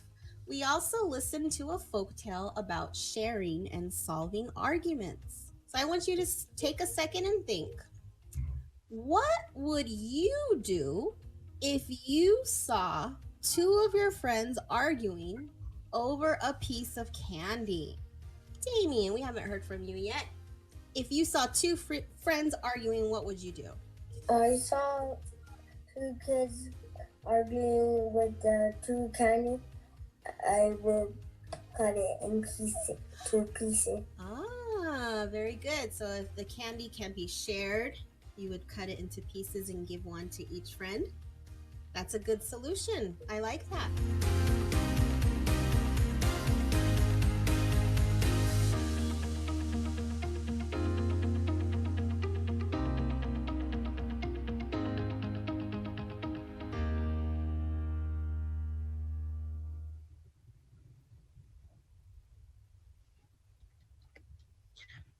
Great job. All right, Dr. Menarez, was that the conclusion? That is the conclusion of your presentation? That is the conclusion, Ms. Rogers. Thank you so much, board. Thank you again so much for bringing us the real life action of what takes place behind the scenes. Great job. We're now moving to reports and comments. 9.1, board members. Board members, if you would like to make a comment, could you put your name in the chat?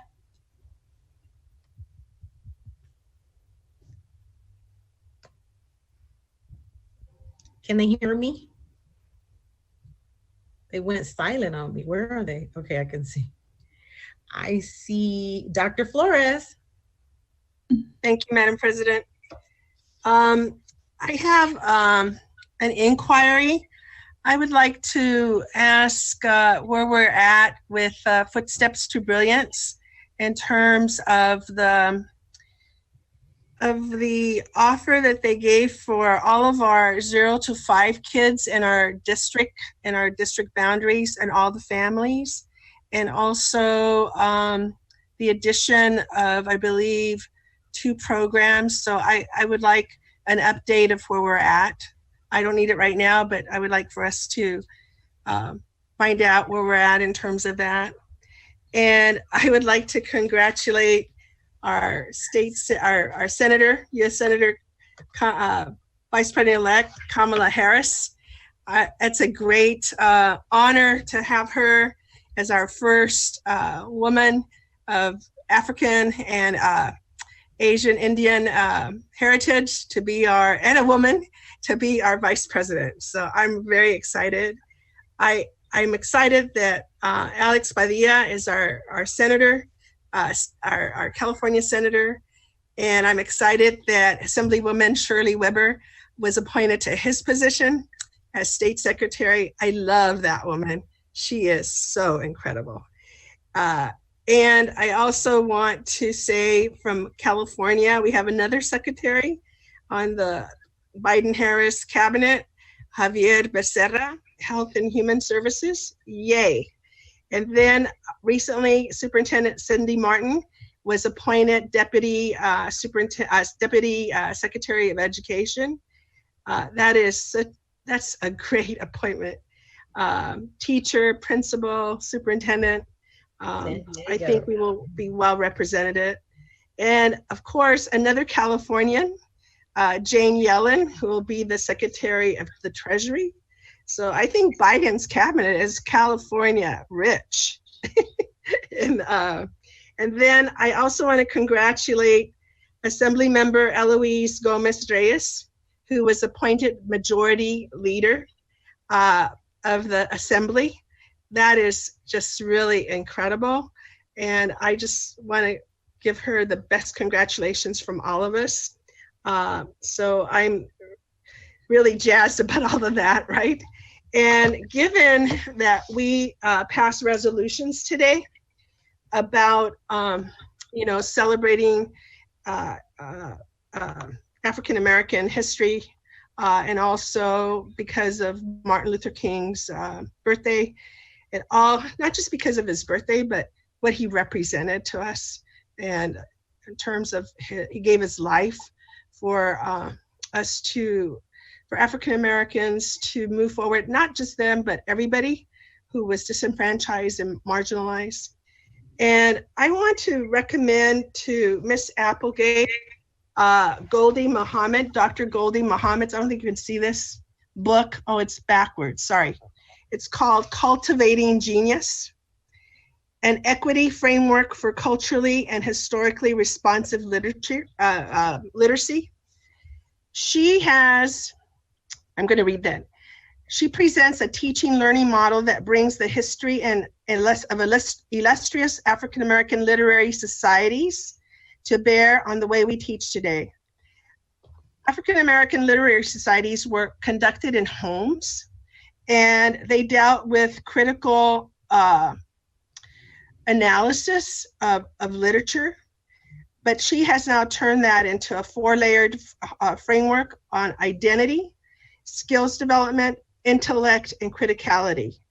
And it is a great model. I got this book and I read half of it in my first sitting. That's how great this book is. So Miss Applegate, Dr. Muhammad, Cultivating Literacy. Cultivating Genius. Right, okay. Thank you. Thank you. Thank you. And Dr. Hill?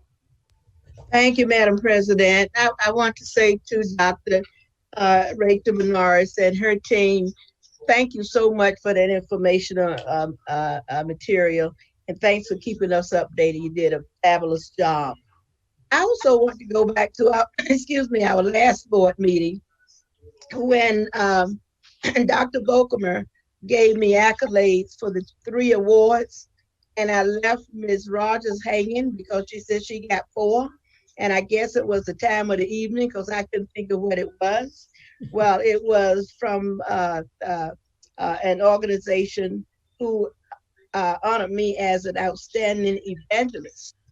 So I don't know how I could have ever forgotten that one because I've never been called an evangelist to my knowledge. But I did want to say that Ms. Rogers knew what she was talking about, and I just had a senior moment, so I'm sorry. I want to also share with you that February the 27th, we're having the National Sorority Phi Delta Kappa is having its 38th annual Black History Bee. It's going to be virtual, and it's going to be different than anything we've done before because they will focus on music, singing, dance, spoken words, rapping, poetry, and speech. So it's going to be a little different, and we'll get information out to you and the community We want you to watch it because we need your feedback, but we think it's going to be outstanding. I also want to take the time to say thank you to our classified, certificated, and cabinet members. You are so appreciated. We know you work hard, and we don't want anyone getting ill. We don't want students or anyone else getting ill. But I know we're working you awfully hard, all of you. And so one of the things I would like to say to my board members, we probably need to do an orientation because at one point we were doing the top 10 priority list. And I think since we stopped the top 10 priority list, then you probably got a top 30 priority list. And I still remember Dr. Morrison say, you can't do everything, but you do some things. And I know sometimes when we ask for stuff over and above what comes up out on the agenda, you get a little bogged down. But we hear you. We want you to work smarter, not harder. But we also want you to certainly reply to our requests. But we might need to take a look at how we do our priority list. I want to also say I talked to Reverend Woods the same day that his dad, John Woods, passed away. And John was so special to me. He was the first African-American school board member, but he was also the one who encouraged me to get into the field of education. And I always appreciated him for that. So as I began to tell Reginald the story, Reginald said, Margaret, I can tell it as well as you can. But that's all my dad talked about, how he talked to you and going into education. So I just want the family to know that I certainly appreciate them, and I certainly appreciate Reverend Dr. Woods. And with that, I'm just saying to all of you, Happy New Year. We need to be safe. We need to wear those masks, and we need to do what we need to do for our young students. And with that, let's move forward. And remember, 2021 is not 2020, but we sure want it to be a little less than 2022. So thank you, everybody. I'm trying to use up my 3 minutes, my minutes, because I never do. And like some of you, now, what else can I talk about? I can't talk about anything except I wish all of you the best, and take care of yourself and be careful out there. This pandemic is no joke. It's for real, folks. And share that with, hope the teachers will share it with their students so they can take the message to their parents. And I just hope we all be careful and be safe. Thank you so much. Thank you. And Mr. Tillman, you do not get her 16 seconds that she had left. You're up next. We didn't vote on a timer for school board members. But anyway, I want to say— That's always been there. No, it hasn't.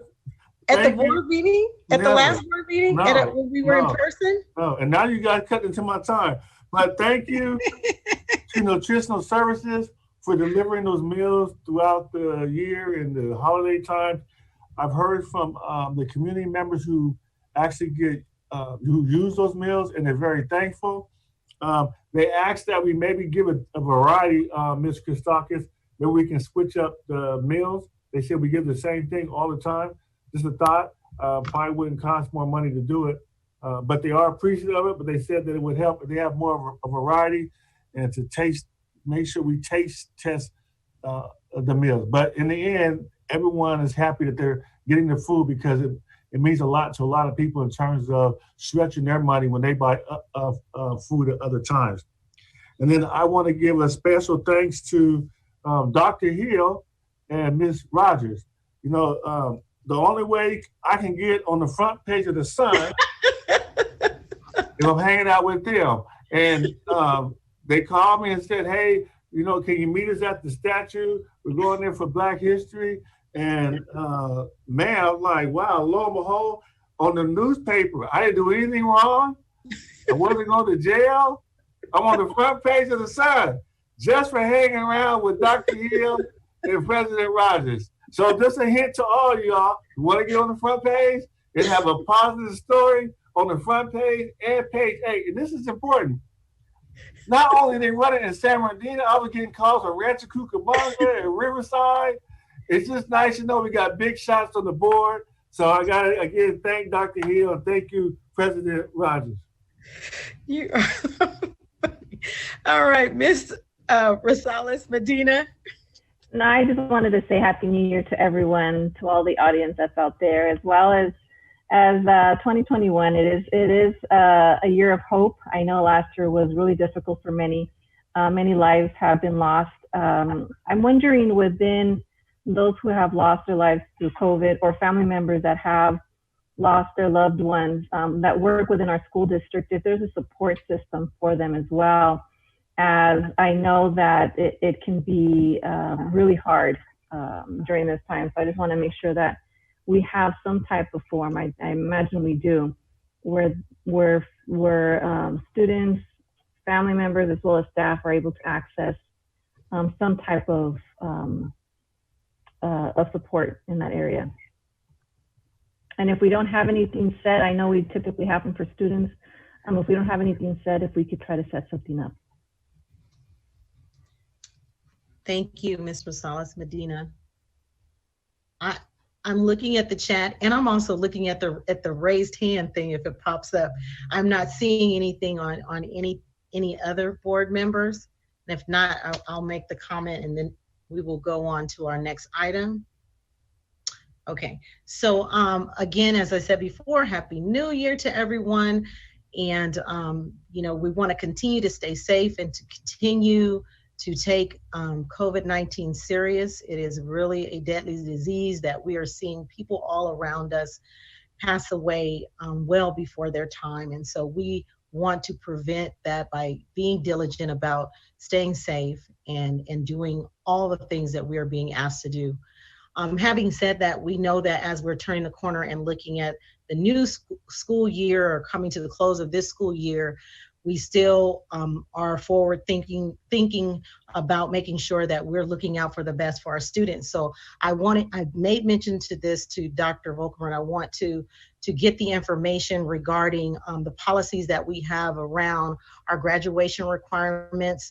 We were in another meeting with updates. Dr. Wyatt was in the meeting with me as well, and had kind of mentioned this before, is about us looking at, we know we could do it for foster youth sometimes when we look at the graduation rates, because we know foster youth move around. But my understanding is we have a policy as well here in the district, and we don't want to wait until a student is right on the cusp and something is happening and we're saying, yes, but you didn't meet this graduation rate here in the district. They're already talking about it at the state level, about some legislation to put in place for those that may be challenged with their credits. So Dr. Volkmer, I don't know if you have some information on that tonight, but when you get to your comments, if you would address that, because I think it's important for us to look now to help our students now versus later, to determine if we can, what can we do? Now, I'm not talking about the students with 9 credits. We know that that's something different, but I'm talking about those students that now have been challenged between our COVID restrictions and distance education and so on and so forth. So thank you again. And I am now going to move to 9 point, I'm gonna make sure no one else is in there. 9.2, superintendent and staff. Thank you, President Rogers. I also want to add my Happy New Year to everybody. I hope everyone had a chance to spend some great time with family and get some rest and rejuvenation and just disconnect a little bit. No Zoom, at least one day with no Zooming around at all. So board, I did want to let you know that after this kind of COVID season, we're moving back and having an alternative to our regular LCAP 3-year plan. We are moving back to that cycle. We do have a new 3-year LCAP plan that's due at the end of in June. At the end of June, we have to have it approved. So we are having a meeting, our first of a number of meetings, on January 27th from 5:30 to 7. We're advertising that widely. We want the community to be very involved in that process, because it needs to be a collaborative process. in terms of starting to build our next 3-year cycle, LCAP cycle. So January 27th, 5:30 to 7. In response to what President Rogers just said, in terms of some flexibility that you may have, board, in relation to your policies, we based on our conversation, we've taken 2 actions. We're taking a good strong look at AB 104, which is some proposed legislation around high school graduation requirements, to see what that might mean for us as a school district. We're also looking at, and I want to thank Karen Cunningham for doing the research on how you might temporarily change a policy for a particular class, in this case, obviously the class of 2021, around graduation requirements without having had to change your policy forever. And so we've done that background work already, and we'll get something out to the board about what options you may have, and how we may want to proceed from here. So we are doing the background work on that, President Rogers. Thank you. And then a couple celebrations. Very happy to announce both in terms of school recognition, both for Cajon High School. Cajon's CareMates Club was recently highlighted by ABC 7 News for kind of a feel-good piece about the relationships that the club members have formed with residents of the convalescent homes that they partner with during COVID times. The segment focused on the positive difference that students have made in the residents' lives through outreach like writing to them and making artwork for them over the last 4 months. So this is a terrific example of the kindness and caring and above and beyond efforts that our staff and our students make to support our community during trying times. So we really want to give a shout out to the CareMates Club at Cajon High School. And then, board, as you know, Cajon, this is a big brag. So Cajon is the defending champion for the county's mock trial.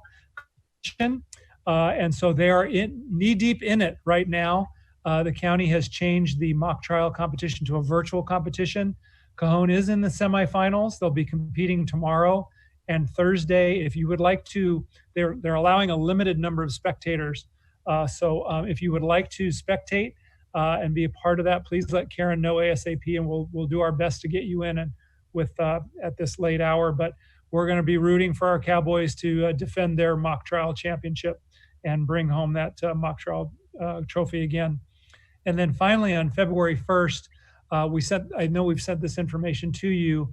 The San Bernardino County School Boards Association will be hosting a virtual meeting on February 1st, and our recent Golden Bell Award winning program, Student Wellness and Support, will be being recognized at that program on that agenda. So if you'd like to be a part of that, please let Karen know. Looking forward to a terrific second semester of our school year. Thank you for your very clear direction about maintaining and remaining in distance learning for the remainder of the year. We're very solid with that moving forward, and looking forward to, like I said, a great second semester. Thank you very much. Those are my comments, President Rogers. Thank you so much, Dr. Volkemer. We're now moving to our consent calendar, 10.0. So moved. Second. Okay. Right. It's been moved, and I heard some seconds. So Karen, you duel it out between you decide, Karen. All right. I'm going to go ahead and take a vote. Dr. Flores? Or you, Dr. Flores? Aye. Okay. Mr. Tillman? Aye. Ms. Ceballos? Aye. Dr. Wyatt? Madam President, is this where I have to recuse myself though? We're gonna pull those items. Next? Okay, well. No, but you actually. You want to go ahead and pull them? You want to pull? Okay, we need to pull it now. No, you need to pull them first. Yeah. You need to pull it now. That's why I was bringing it. I think, is it 10.21 and 10.18? 10.18 for me, yes, thank you. Okay, 10.2, we're pulling 10.18 and 10.21. And what I'll do, Dr. Wyatt, I will do up to 10, the 10.18, then I'll jump off and then you can complete from there. And then someone will let me know to come back on. All right, got it. So do we take the motion again? Yes, I am. I'm going to, let's reset that. So we are now at 10.1, approval of the consent items. Are there items of, okay. Second. All right, and we're pulling 10.18 and 10.21. Is that correct, Karen? I think so. All right, We'll take the vote. Dr. Flores? Aye. Mr. Tillman? Aye. Ms. Ceballos? I can hear. Miss Dr. Wyatt? We can't hear you, Miss Ceballos. Aye. Okay, I got it. Dr. Wyatt? Aye. Ms. Rosales Medina? I'm hearing, like I can hear, but I don't hear. Abigail, we can't hear you. Aye, her audio's down in the chat. That was Ms. Ceballos. Ms. Rosales Medina, are you there? Good, I'll have you chat, it looks like. Okay, I'm hearing. Oh, she said my audio is down. Okay, got it. Dr. Hill? Aye. And Ms. Rogers, aye. Motion carried. All right, Dr. Wyatt, we'll see how quick you can go in and out. Okay. 10 point, is he out? Because I can't see, the screens are just. He's out. Okay, 10.18. So moved. Second. All right, it's been moved in second. And if there's no discussion, Dr. Flores? Aye. Mr. Tillman? Aye. Ms. Ceballos? Aye. Dr. Wyatt? Oh, I'm sorry. Ms. Rosales Medina? Aye. Dr. Hill? Aye. And Gwen Rogers, aye. Motion carried. Okay, let's see how fast we can get him back. Come back.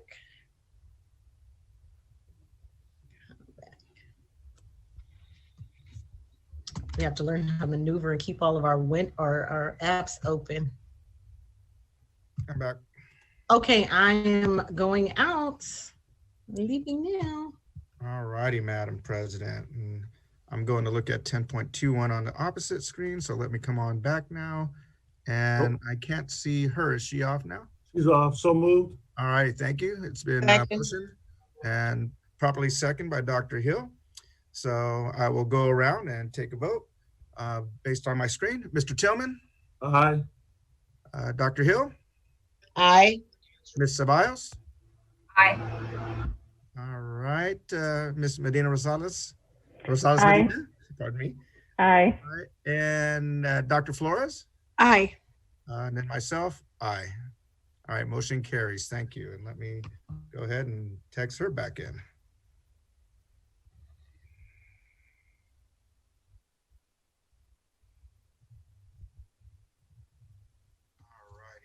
I thought I saw her coming back in. Is she back in now?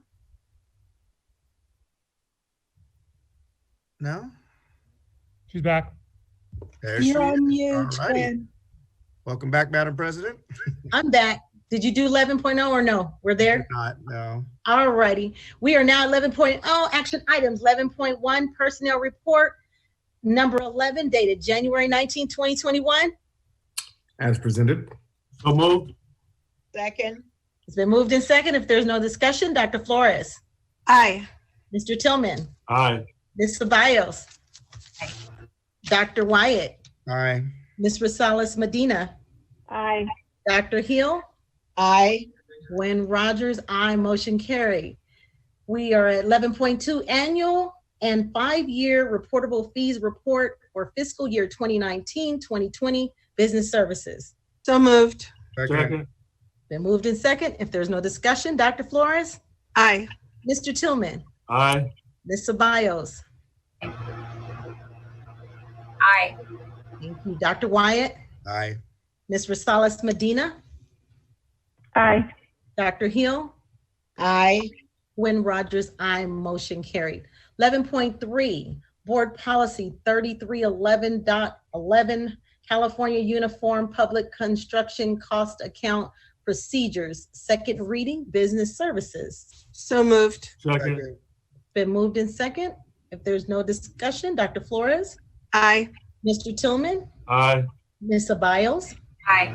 Dr. Wyatt? Aye. Ms. Rosales Medina? Dr. Hill? She's on mute. Abigail, you're on mute. Aye. Thank you. Dr. Hill? Aye. Gwen Rogers, aye. Motion carried. Thank you. 11.4, federal, state, local budget revisions, business services. So moved. Second. All right, it's been moved in second. If no discussion, Dr. Flores. Aye. Mr. Tillman. Aye. Ms. Ceballos. Aye. Dr. Wyatt. Aye. Ms. Rosales Medina. Aye. Dr. Hill. Aye. Gwen Rogers, aye. Motion carried. 11.5, Measure T and Measure N Bond Citizens Oversight Committee membership, business services. So moved. So moved. Been moved and second. If there's no discussion, Dr. Flores. Aye. Mr. Tillman. Aye. Ms. Ceballos. Aye. Dr. Wyatt. Aye. Ms. Rosales Medina. Aye. Dr. Hill. Aye. Gwen Rogers, aye. Motion carried.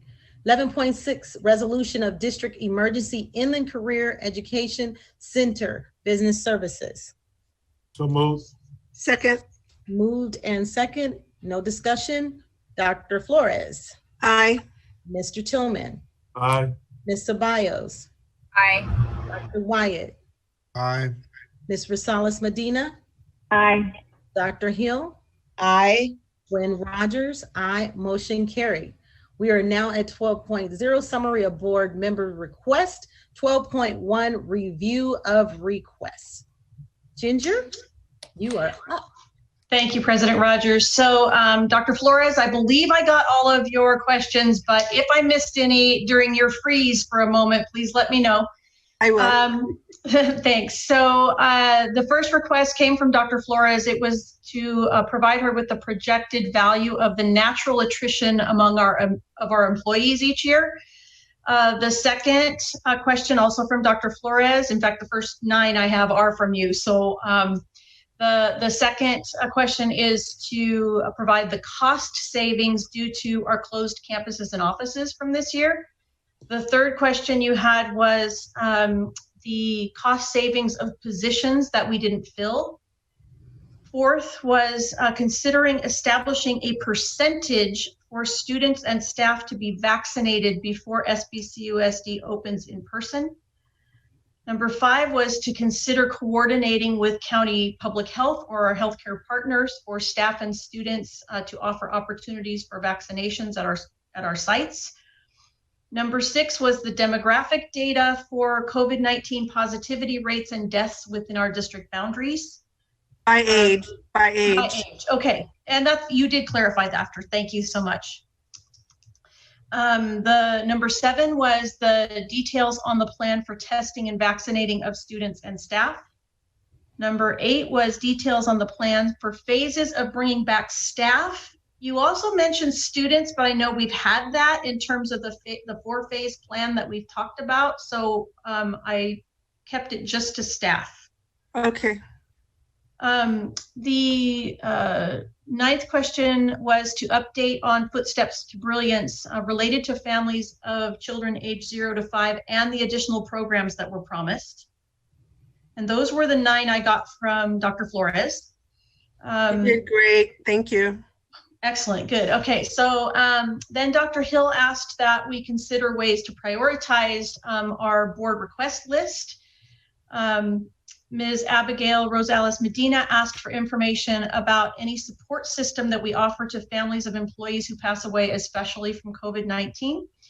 And then President Rogers asked, although Dr. Volkemer may have answered this, for information about how to help students who may be challenged due to COVID-19 and distance learning in their understanding of our graduation requirements this year. And those were all the requests that I caught tonight. Excellent. Thank you so much, Ms. Ontiveros. And we are now at 13.0, meeting adjournment. 13.1. Move to adjourn. Second. All right. Well, thank you so much, board members, for an efficient meeting. Let's try to do it again. All right. Good night, everyone. Thank you for watching, and we'll see you at the next board meeting. So good night and God bless and stay safe. Thank you. Thank you. Bye-bye, everybody.